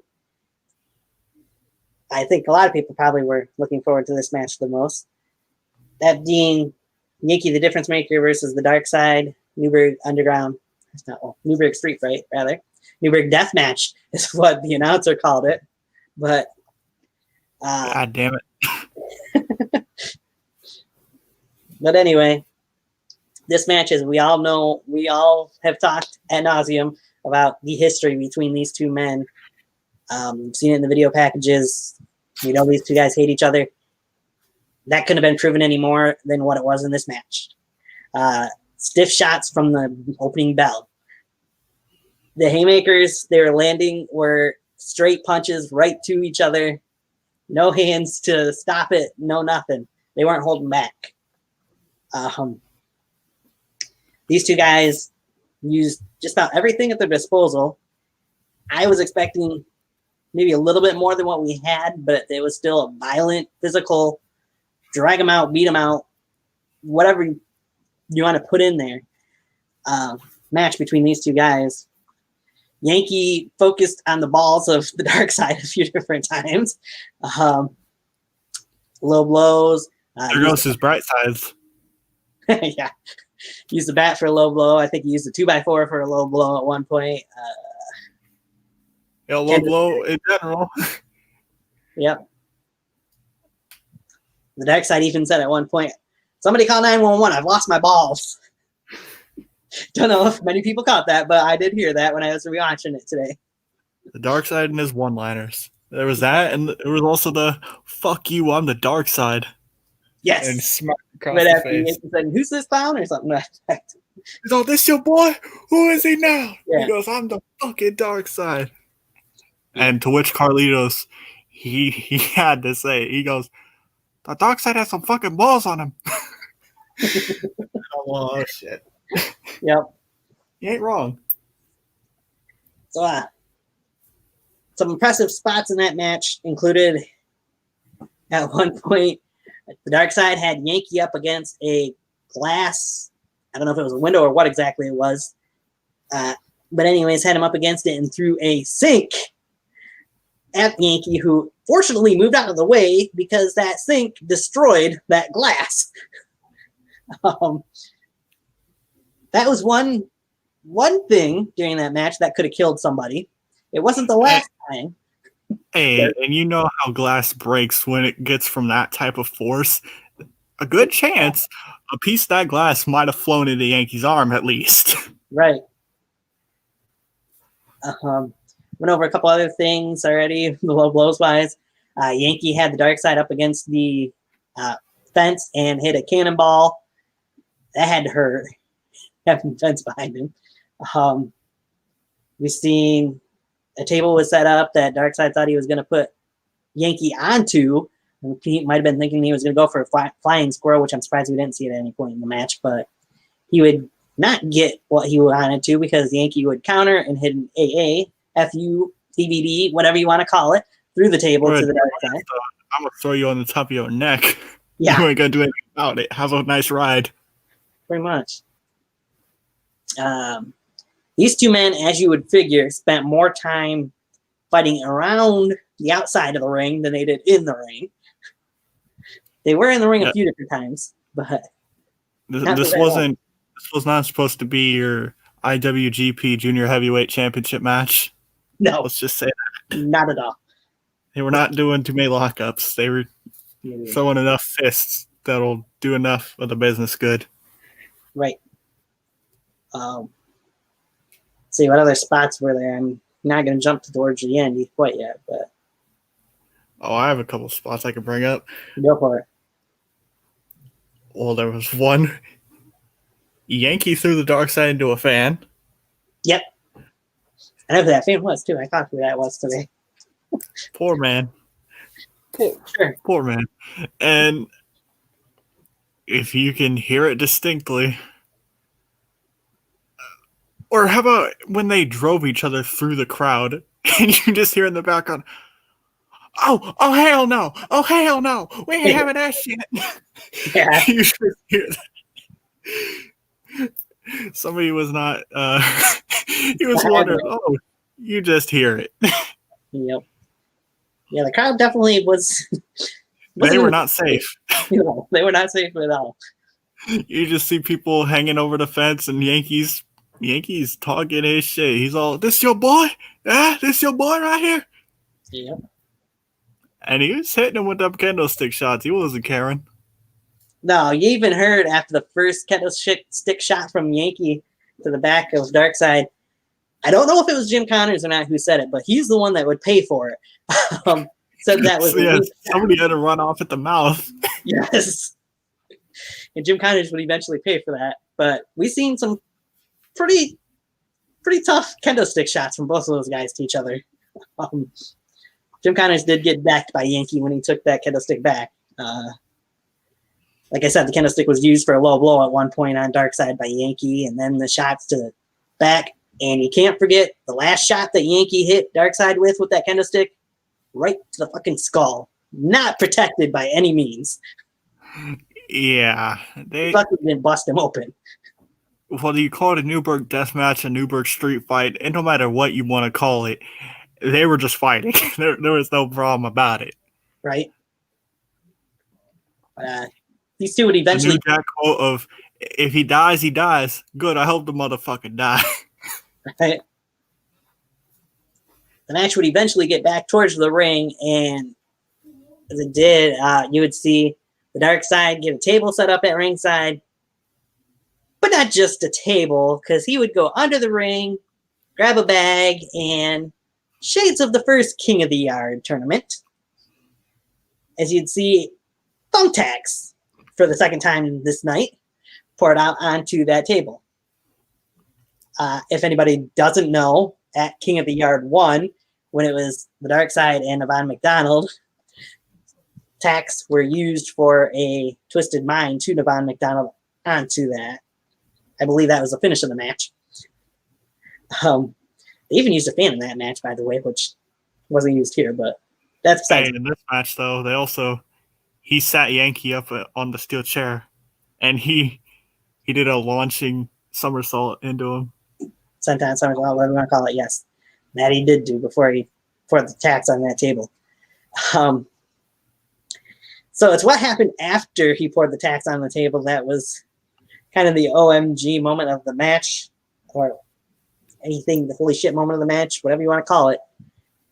Darkseid had Yankee reeling on the outside on the apron. Darkseid even, pronouns pal, Darkseid even bit Yankee's left hand, as that was the only hand holding on to the ropes, trying to get Yankee to go off and through the table. Didn't work. Darkseid would then go charging towards Yankee. Yankee would hit him with a knee, pull him to the outside. Darkseid would try for the twisted mind, but Yankee said no. Yankee would counter into a package pile driver through the tax and the table. Holy shit. The way both of those men landed, the Darkseid head first through the tables, back and head through the tax. Yankee's, the back of his head, you could see hit the ring apron. Yeah, I was going to bring that up. I was about to say, yeah, you'd probably have to ask the man himself, but I know that did not feel good for his head at all. You could see his it looked like it went through something in that ring. Yeah. It looked like it went through something because I saw the way his head landed, and I was like, "Oh shit, he's out." Between that and his leg was twitching as soon as he hit the ground, and then people are really asking, "How did the tax feel?" Well, he just got bunged on the back of his head. You think he's paying attention, right? Those taxes, it wasn't the least of his worries, I'm sure, at that point. That would lead to the 1-2-3. Yankee would get the win to end a very physical, very brutal, very violent match. Like I said, it gave us everything we wanted. I just almost felt like there could have been a little bit more moves that wise, I guess, or something. I don't know exactly. It just felt like a little bit of something was missing to me. But I still really loved the match and enjoyed it.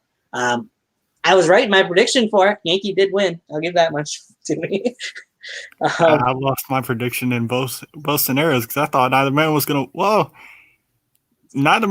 walk out, and neither man was really going to be a true winner. But it looks like Yankee, he won when I thought Darkseid would. So, well, it might have took a minute or two, but Yankee did get up and he'd walk out. He said, "Make some noise," and then tells everybody, "Shut up." And this is my show. Yep. He made sure everybody knows it's his show. Yep. A disaster kick couldn't knock him through the table. But I think the real tide turner of this match, what got them to where they were in that table, I don't know if you brought it up, but the Murder Club bat going right to the balls. That was one of the shots. He said, "You hate me? You hate me?" Yeah, that's real fucking cute. You pussy. Yeah. Yeah, there was some damn moments in there. Darkseid said he hated him. He had some tax on there and he paid. True. It's funny how that usually turns out, isn't it? In pro wrestling or wrestling of any sort, whoever sets up the weapon of destruction, so as to speak, it's usually the one that ends up going through it. So maybe you shouldn't set things like that up. Kudos to both men. They had an amazing match. And at the end of it, they both did get on their own 2 feet and walk out of the arena. So the Darkseid was even able to get up and walk out on his own accord as well, which I was very impressed. That was surprising to me. I was like, what the fuck? How is he moving? Right. I thought for sure he was going to have to be carried off or helped out to the back at least. But he walked out on his own accord and his own music playing. So, do you think out of this match, one of the best matches for both of them, in my opinion, in quite some time, not to take anything away from the open challenges that Darkseid had, because a lot of those were off the charts amazing, but this was still, I know these two don't get along behind the scenes in real life, whatever you want to call it, but they still put on one of the best matches that they both had in quite some time. And do you think that we will be seeing either one of them anytime soon again in NUW, or do you think it's going to be time for them to both take some time off after that physical of a match? Well, damn. I guess I can say that with that match, I think that one does go high rank in their career rivalries for damn sure. As both of them have history with Navarre, and now they both have quite a damn story with each other. True. Whether they like each other or not, that will be talked about. For a long time. Yes. I think that is both of their all-time best matches, and although they could have done more with maybe there was some moves that they could have hit, but with what they did, I think they made up for it. Yeah, I thought they were going to do a package. No, actually, no. I thought they were going to do the sit-out pop-up powerbomb on the outside, but Right. I didn't see that. But I'm not hating because I actually liked what I did see. Right. Same here. So I ain't tripping. I almost saw a twisted mind. I think if we saw a flying squirrel, I damn sure I would imagine it would have been off the highest thing they could have ever seen. Probably. But maybe this wasn't the type of match to try and pull out a move like that, though, too. Yeah, I think he was kind of holding his body for his own safety for a little bit. Yeah. But although they don't like each other, I do think when it's all said and done, they'll look back on it with better eyes and someday, and they'll agree they tore the place down. They fucking killed it. And damn near killed each other. And the people you hit the hardest in this business are the people you love and the people you hate. So which one do you think either man fell on? And they were hitting. And there was no remorse with either hit. I mean, no flips, just fists. I mean, that pretty much rang true. They didn't have to flip at all. They just threw a fist. Yeah. And to see how everything played out, I enjoyed it. I do. Although, was it worthy of this spot on the card? Because there was a little bit of mini talk for it going on a different place in this card. But I think it earned this spot. I think it did. It was worth the hype that it got. Yes. It was worth the payoff that it got. And hopefully that is, as is no secret, I have DM'd a couple of guys that were involved in the production of this event. One of them was in this match. Whether he sees it or not, I will say publicly, respect. Respect is damn sure given. It's been earned. Yep. And props to both. Good as that. I would concur. It was an amazing match again. But now, as for the other question, will you see either of these men going forward? I don't know. They both walked out on their own power, so I don't know if I'm the judge, the jury, or the executioner to give you the answer, because I have no fucking idea anymore. they both walked out on their own accord. Neither one was 100%. But they were banged up. They're banged up on that. I know that. It's just the question remains. We'll see eventually when NUW. I'm thinking it's going to be a Triple H and Undertaker situation after Mania 27, where you might not see either man for a good bit. Right. That's kind of what I never know. Or could we possibly see Yankee the Difference Maker show up more often on screen now that he won that match, and could see him on the next Slaughterhouse because he wants to come out and gloat? And that's the thing. I have no idea. I don't think anybody has any predictions for this upcoming edition of Slaughterhouse. No. It's going to be a wild one. I have a feeling. Because you really have no idea what's going to happen. Right? There was even cookie sheets used in that match, to which was a line that I have to bring up. Arnold always likes to mention, want some cookies? You want some cookies, motherfucker? Yes, that one. And Carlitos would mention how They're using the cookie sheets, but there's no cookies. And I eat no cookies. Like, yeah. I love the package punch everywhere.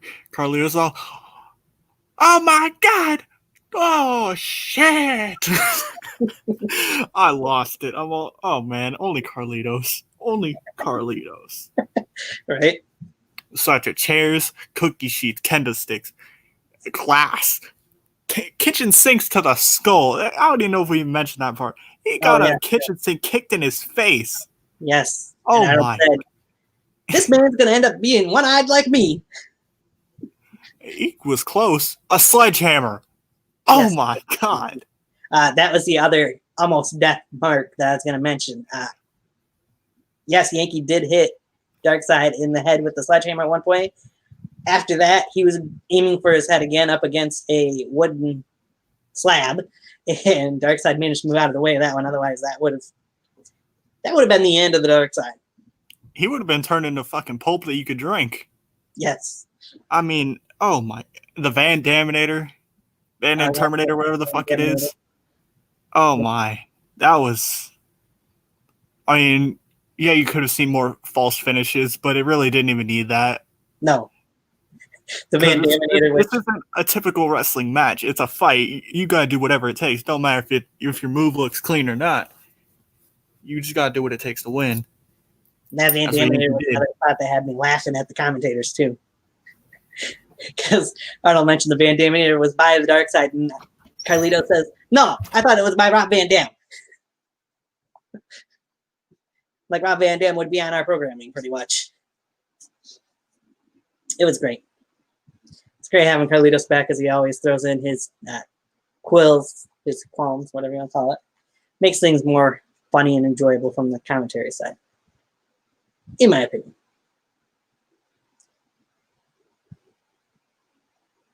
Definitely interesting to hear them and see those different spots. And yes, I think those are pretty much all the main spots. Glad you mentioned those ones, because I was going to bring them up and walk right over them. And I guess the final one I could bring up is the very beginning. Darkseid was doing his scarecrow type pose. Yankee, as it pretty much started, it almost started again the same way. Yep. He almost attacked him from behind, but Darkseid had eyes in the back of his head. You got lucky.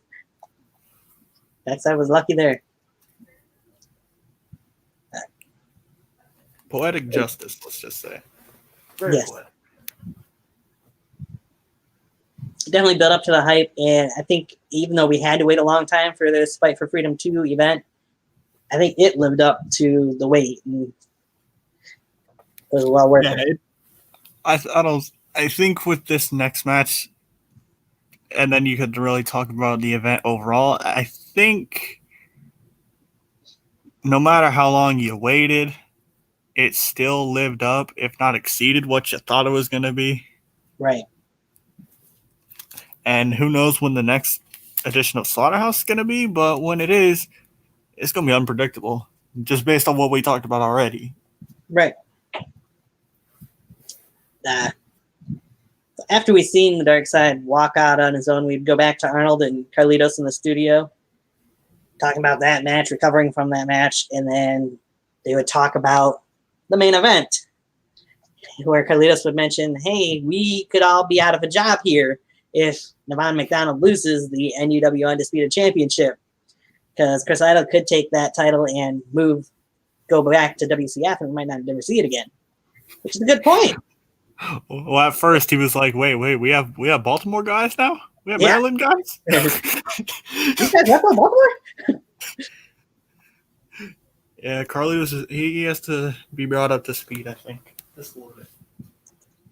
Yes, Carlitos is definitely great to have back on, because he's always makes it a little more enjoyable here in commentary, in my opinion. One of Arnold's best commentary partners. Yes. We'd go, that was the main part I took out of their little promo in the studio. Go into the preview video for the main event that we've all seen, even played in our prediction show. Chris Idol would come out, but he wasn't alone, as both Vivica Jones and Chaz Evans would join him they would go and take a seat, but they were out there anyway supporting him, to face Navon McDonald for the NUW Undisputed Championship, as these two men made history in NUW. Maybe, I want to say in the East Coast period, possibly made history here. Maybe not. I could be wrong. But anyway, for the first time in NUW history, two black men, two African-American men, whichever way you want to put it, main evented a pay-per-view, special event, whatever you want to call exactly the show. They main evented the show anyway for the Undisputed Championship. So put that out there because that was one of their talking points about the match leading into it. These two men had a very good match. I said beforehand I didn't think it should have been the main event. I understand why it was, because it's for their Undisputed Championship, and rightfully so, it should be in the main event. But they proved that they should be there. They deserve to be there in this match. I don't, in all matches, go over all the holds, a bunch of holds. There were some big spots in this match. We seen at one point when Navon and Chris Idol were fighting on the outside, Chaz Evans actually threw a water bottle at Navon, which Navon would pick up and throw back at Chaz Evans. We'd see Chaz Evans and Vivica Jones and even Logan get involved in this match. At one spot, early on in the match, Navon McDonald would have Chris Idol pinned. Chris Idol would get a hold of the ropes, which Navon says to Goldface, "You know I hate rope breaks." To turn around a few minutes later, Navon's in a submission hold and gets to the ropes, to which point he now loves rope breaks.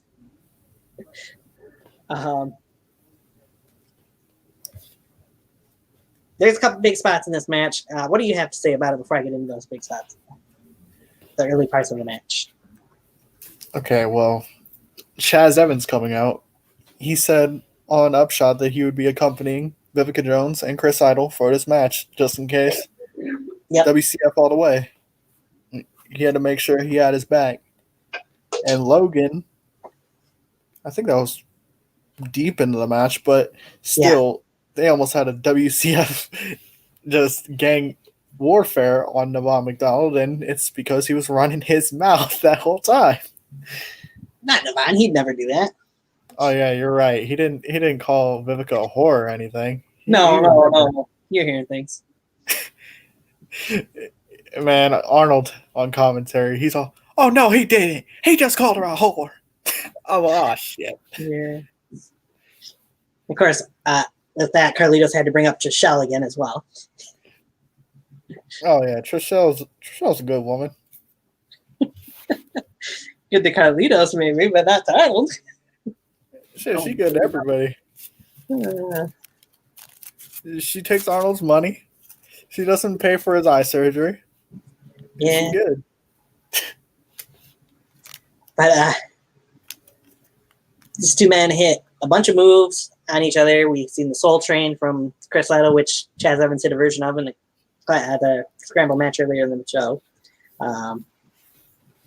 Moves that so many different moves were used. Navon hit a leg drop for a 2 count at one point. But we'll move on towards the end of the match, where we're bringing up Logan is where he came into the match. One of the main spots of the match, in my opinion. This was like a 22, 23, something like that minute match. Navon McDonald was out of the ring and would get in the faces of Chaz Evans and Vivica Jones. And you kind of can see in this little picture that Mr. Awesome is using here. I'll explain it a little bit more. Navon McDonald put his hands on a woman again as he slapped, I believe it was just slapped, Vivica Jones right out of her seat. Are you damn sure pie-faced her? Yeah. And that's the reaction you got from Chaz Evans. To which Logan would then appear on the side, off the side of the screen, and he was not having any of that either. And Navon would turn around and get leveled by Chris Idol, as any man who sees his woman get pie-faced or slapped by another man should do. He took it right to Navon. However, the bad part, worst part for Chris Idol here is that the referee, Goldface, stayed outside the ring and was trying to check on Vivica Jones. Chris Idol and Navon ended up back in the ring. Navon would hit a low blow. A second low blow, I do believe, at that point in time. So he'd used Goldface to hit a mule kick a little bit earlier. And then would hit, for the second time in the match, a Royal Tuner, this time off the second rope.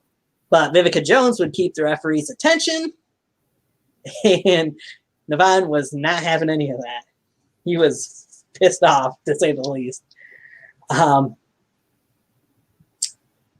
that, Navon would eventually, not very long after, hit a third Royal Tuner, pick up the win. What was your take on all that transpired during this match before we mention what happened after the match? So basically break down the deep part of this match. All right, I got you. Yeah. Vivica Jones holding on to Goldface, costing Navon his victory. To which Navon goes, "You bitch!" and damn sure, you could see at a different part of this, you could see she gets some comeuppance, and I'll say,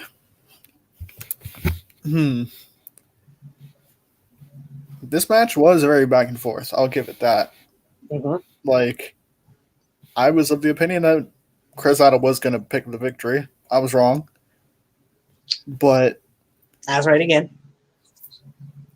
He came very close. He did. And it damn sure did make history, and I know Navon is damn sure going to be proud of that one, because you saw the Black Lives Matter thing at the opening of the show. Yeah. This did mean a lot to him on more levels than one. And that's just another company that he can add to his list. VTW, UWE. He has so many that he's conquered. If he beats them all, or if he beats one, it don't matter. It's another to add to his list. Sure. Because what Navon is, the King of the Mountain isn't just a tagline. It ain't because he's the owner. It's because he's the NUW Undisputed Champion. And that championship, by beating somebody like Chris Idol, by beating a lot of these guys, that championship has been around a lot of men's waist that have went all over. So basically what I'm saying is that championship means more to this community than anything else. And Navon is showing that he is the guy that is running the community. Right. And take away something that you mentioned earlier on for Brandon Castelli. Navon kind of did by any means necessary to retain his title here. So but Chris Idol was damn sure trying to pull out some of those stops too. Yeah, that's true. Sure. It's just Navon. He had that home field advantage. He knew his environment more. I was going to say, he knew the environment more. Home field advantage, yes and no. The crowd was definitely behind Chris Idol in that match. Well, they got into him.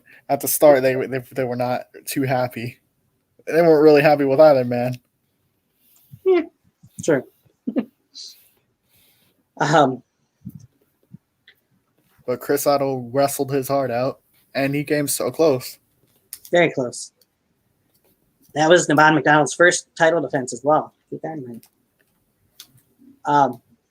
But then what happened afterwards, as Navon was getting his bearings back, Vivica Jones comes over and kind of just held him up against the ropes for a second and then slapped the taste out of his mouth.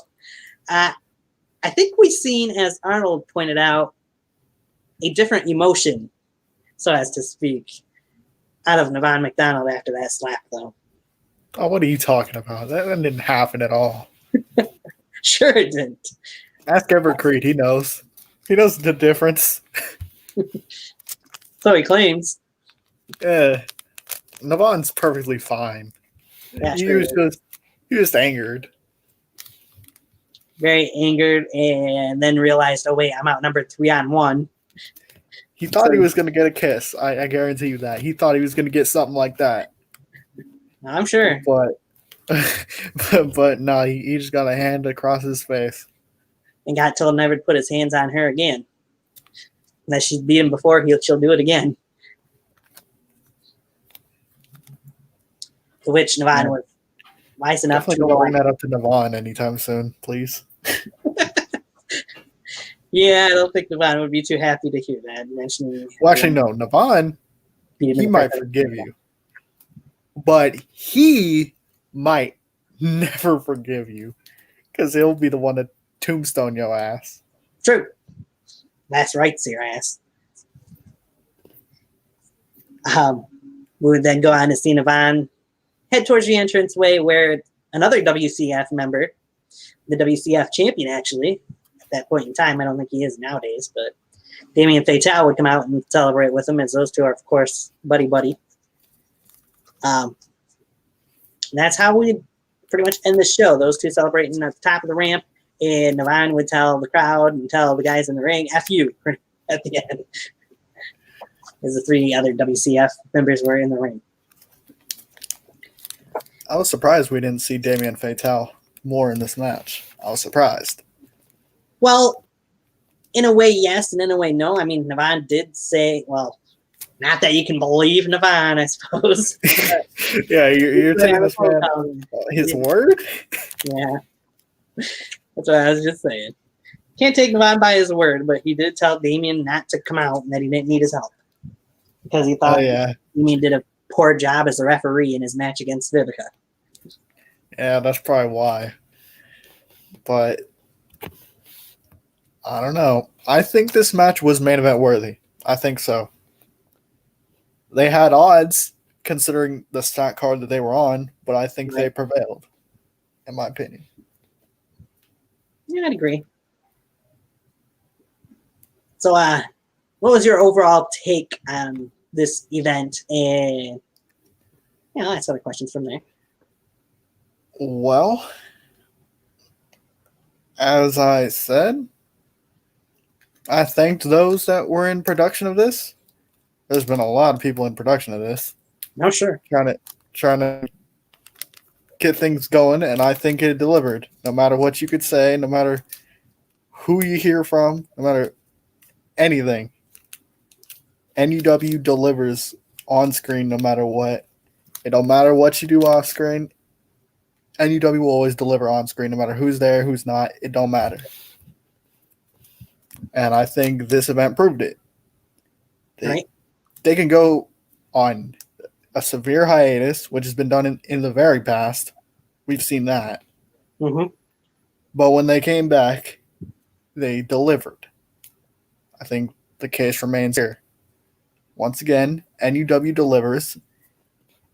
And as I said about the main event, the Undisputed Championship is probably the most prestigious championship in backyard wrestling as a modern day.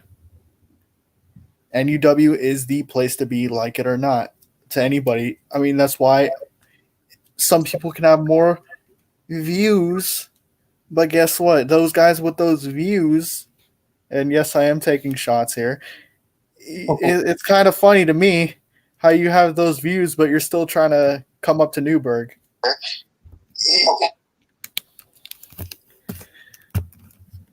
The point is, NUW is the place to be. Whether it's the final season, the first season, or the 8th season, it don't matter. I'd agree. Pretty full-heartedly on that one. This was an all-star card with all-star talent. Sure. It was up there, for sure. This was only, keep in mind, this is only the first mega event in this final season as well. There's going to be a lot more to go. And who knows how long it'll be before more shows go up, but it's definitely going to be a fun season. If this is any indication, anyway. Yeah, I think so. I think whenever we return to the slaughterhouse, it's going to be unpredictable. That's going to be one word to describe it. Because you don't know where the landscape is going from here, even just based off these results. Right. And it's very true. You never know who all you will and who all you won't see in the slaughterhouse. So, Like I did forget actually when we were talking about the tag team thing. Like I do want to see where that's going. And there was somebody who actually returned on the kickoff panel that I didn't even mention. Well, it wasn't Jason Atlas, it was Cynic. And oh, guess what? He does represent the balance of chaos, so that's probably something they could look forward to. Possibly. it's true. I forgot about Cynic appeared. So, Cynic even forgot about Cynic. yes. And no, I'm not talking about Atlas forgetting about Atlas. I'm talking about the other Cynic. I know. But I am looking forward to seeing what is going to come up. Me too. And no matter what, fucking production-wise, it don't matter because it does deliver on screen. So thank whoever was in charge of this. They know who they are. Fight for Freedom 2. This is an indication of how it's going to progress. If that's any indication of how things are going to go this season, we're going to be in for a fun, long ride. We'll be here right along with it, too. So it's always a good thing. How about a favorite match or moment during the show? Oh, damn. Well, see, Like try and put me on the spot. yeah, I know. I'm always with what the fucking on the spot questions. Okay, let's see here. My favorite match.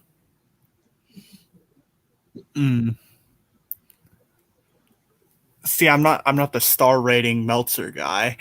I will say the one I've rewatched the most has been. It's been down to the co-main event, the main event, and the grudge match. I will say that. I think I've watched the co-main event more, but that's not taken away from the main event because I've seen the main event just for some moments that do stick out, like Navon, because he is a stick out fucking character. True. He is entertainment. I mean, there is no mistaking about that. He will always be entertainment. Right. And then the grudge match I've rewatched for moments that I'm like, what the fuck? That really happened. But it's going to be crazy to see where things progress from here. That's true. I guess the only takeaway is I just want to see where the tag division goes from here. Because I think everything else will handle itself. Because the hardcore division, yeah, that's probably something else you really want to look forward to now that it's back again. But Right. I think that is already in the plans of being focused on now that it is back. And based off that first match. Yeah. In the New York Championship, we kind of see where that's going. Yeah. And the Continental, shit. Well, PJC, hopefully you learn your last name and hopefully you learn not to die. Because death might be knocking on his door very soon. And his name might be kind of grim. Yeah. With the shadow in front. I'm definitely looking forward to seeing where we go from here with the Dawn's March for one, how Graves and those guys go from here, what Everett Creed will do from here on out, if he'll go back after try for revenge against them or go on a different path. Maybe he'll go after some gold of his own. Maybe he'll be trying to go after Costelli's gold for that matter. See what happens with Darkseid and Yankee, the difference maker going forward. Representing the Murder Club, by the way, today. Oh, yeah, you got the Murder Club t-shirt on. Yeah, Yankee's probably smiling right now. He's like, damn right, Tony. You know that shit. Got to represent. I mean, the man won. Big match, so. I do say I hope to see more Arnold and Carlitos in the booth. I agree with that, too. While Johnny Johnson is finding the cure for COVID. However long that might take him. I don't know. Hopefully he finds it though. Sooner rather than later. But And nonetheless, don't get lost in Puerto Rico looking for the cocaine, okay? Just don't. right? And Carlitos needs to stop stealing those television sets too. Oh yeah, he probably also needs to he probably needs to go check up on Trishelle probably soon. Hi Arnold. Yeah. Somebody needs to check on Trishelle. I heard she was lonely. All right. So any other takeaways or anything else you want to mention about this before we wrap it up today? Well, since I believe the plan is to get Slaughterhouse out as soon as it can, I do say hopefully we see some new faces out of this. Hopefully we see some new people, possibly, for this final season. Like, anything can happen. It's unpredictable, as I said. Very I don't know true. who to expect. But if there is a time to make your appearance in the slaughterhouse, I believe the time is now, to quote John Cena. I mean, there was at one point a rumor of a certain former VTW star showing up in the slaughterhouse, so you never know. Yeah, flights are pretty cheap, you know. Right? This man has a history with Nevon McDonald and a couple other guys in NUW, so. Yeah. He has a finger, I heard. Yep. Some finger, I don't know. Maybe it's index. I don't know. Maybe it's middle. I think he might have put it in somebody's mouth. Maybe somebody else did that, but Or face, whatever. And there might have been some oh, wait. you want some cookies, motherfucker? No, but I will say Fight for Freedom, to me, it was a nostalgic trip back into a point in time when you used to see shows like VCW, UWE, APW, like the best in the art era, when everybody was consistent. Like, you used to see these faces more often, and it is nice to see them back, see what they're doing now. I think this show reminded me of Road to Gold 3, where you get to see some unpredictability returns. And I did enjoy that. That wasn't supposed to go on there quite yet. There we go. Yeah, I enjoyed that part of it as well. Difficulties. It was, I even put this out there last night when I posted this. To me, one of their best special events, pay-per-views, whatever you want to call it, that they've had in quite some time. Probably one of the most memorable ones that they've had, in my opinion. There's 3 matches, at least on this card, that I think many people will probably never, or for a long time, won't forget. So. And if you look from that kickoff panel to the main show ending, the people that you see, you would not be thinking any of these people would be mixing on the same program, but they are. And that's NUW for you. True. Where crossovers happen pretty much every fucking match. I mean, you got guys in NUW right now who we've seen come from UWE, guys from DBW, guys from WCF. Fucking independent, pretty much. They can call up anybody from any coast, and they'll show up because they know that the slaughterhouse is where you're supposed to be. Yep. It's where you go to make a name for yourself right now.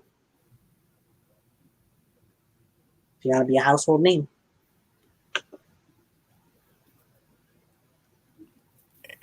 For damn sure. I expect more of the same as we move forward. So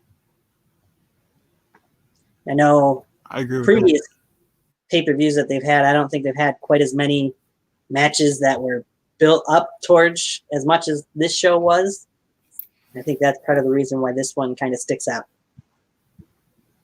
Yeah, this one, you damn sure remember at least why the matches happen a lot more. Right. And I think that's the point.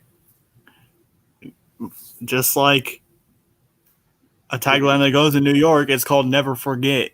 And that's what this show was. You never are going to forget a lot of these things. I agree. And if you do, tell that to Yankee in the Dark Side. You think they're going to forget? I don't know. I wouldn't be surprised if we... Wanting Everett Creed are damn sure going to make sure you never forget. Right?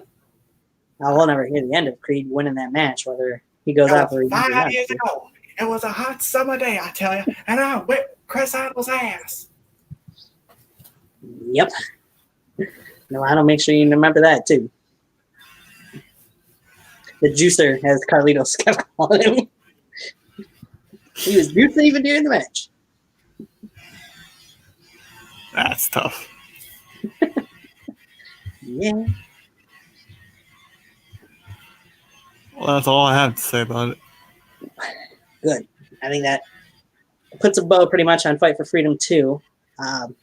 Next time we'll be on here for NUW Eyes. We'll be at some point after Slaughterhouse, the next Slaughterhouse. I'd imagine there's probably going to be an Upshot airing next before that Slaughterhouse, though. Oh, yeah, you're right. Fuck. Upshot. Fight for Freedom 2 Upshot. But after those two shows both end.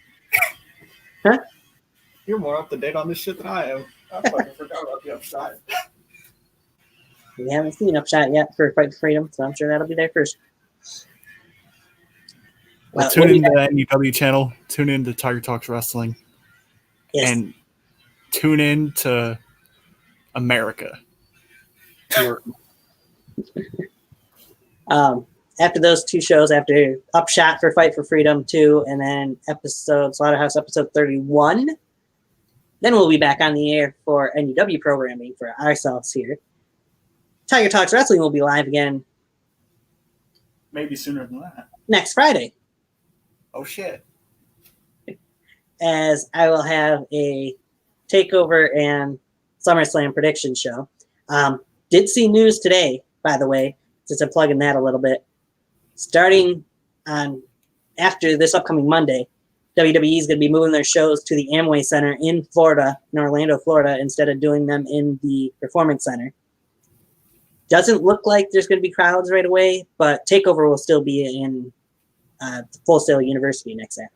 So something that'll hopefully make for a little bit better of a showing for WWE programming. Because I know I've kind of stopped watching a little bit of NXT anyway. I still watch Raw and SmackDown every week, but I got to catch up on NXT before next weekend. Well, actually, I do have a tip for when people do go back to the Slaughterhouse with that crowd. You better be lit, because we've seen how trash it can be on pro level. You better be bringing it. React. Right. Have fun. Do that. Now, should I or should I not spoil who the next guest is going to be on Tiger Talks Wrestling? I think I should play his theme song, actually. Oh, why not? That might give it away who the next person will be. More than likely in the next week or two here on Tiger Talks Wrestling. We don't even have to say his name. We'll just play his theme song. We'll leave him in the show. Instead of our usual. All right, you can hear me still? Yep, I still got you. All right. 3, 2, this should be it.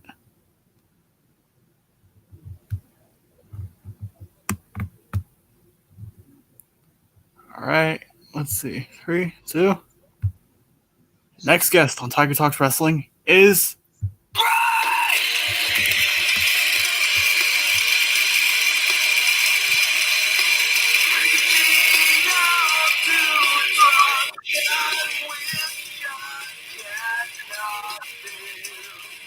If you don't know, now you know. Former APW World Heavyweight Champion Corey Graves will be joining us here in the near future on Tiger Talks Wrestling. For Mr. Awesome, I am Tony. This has been your NUW Fight for Freedom 2 review show. We'll catch you guys later.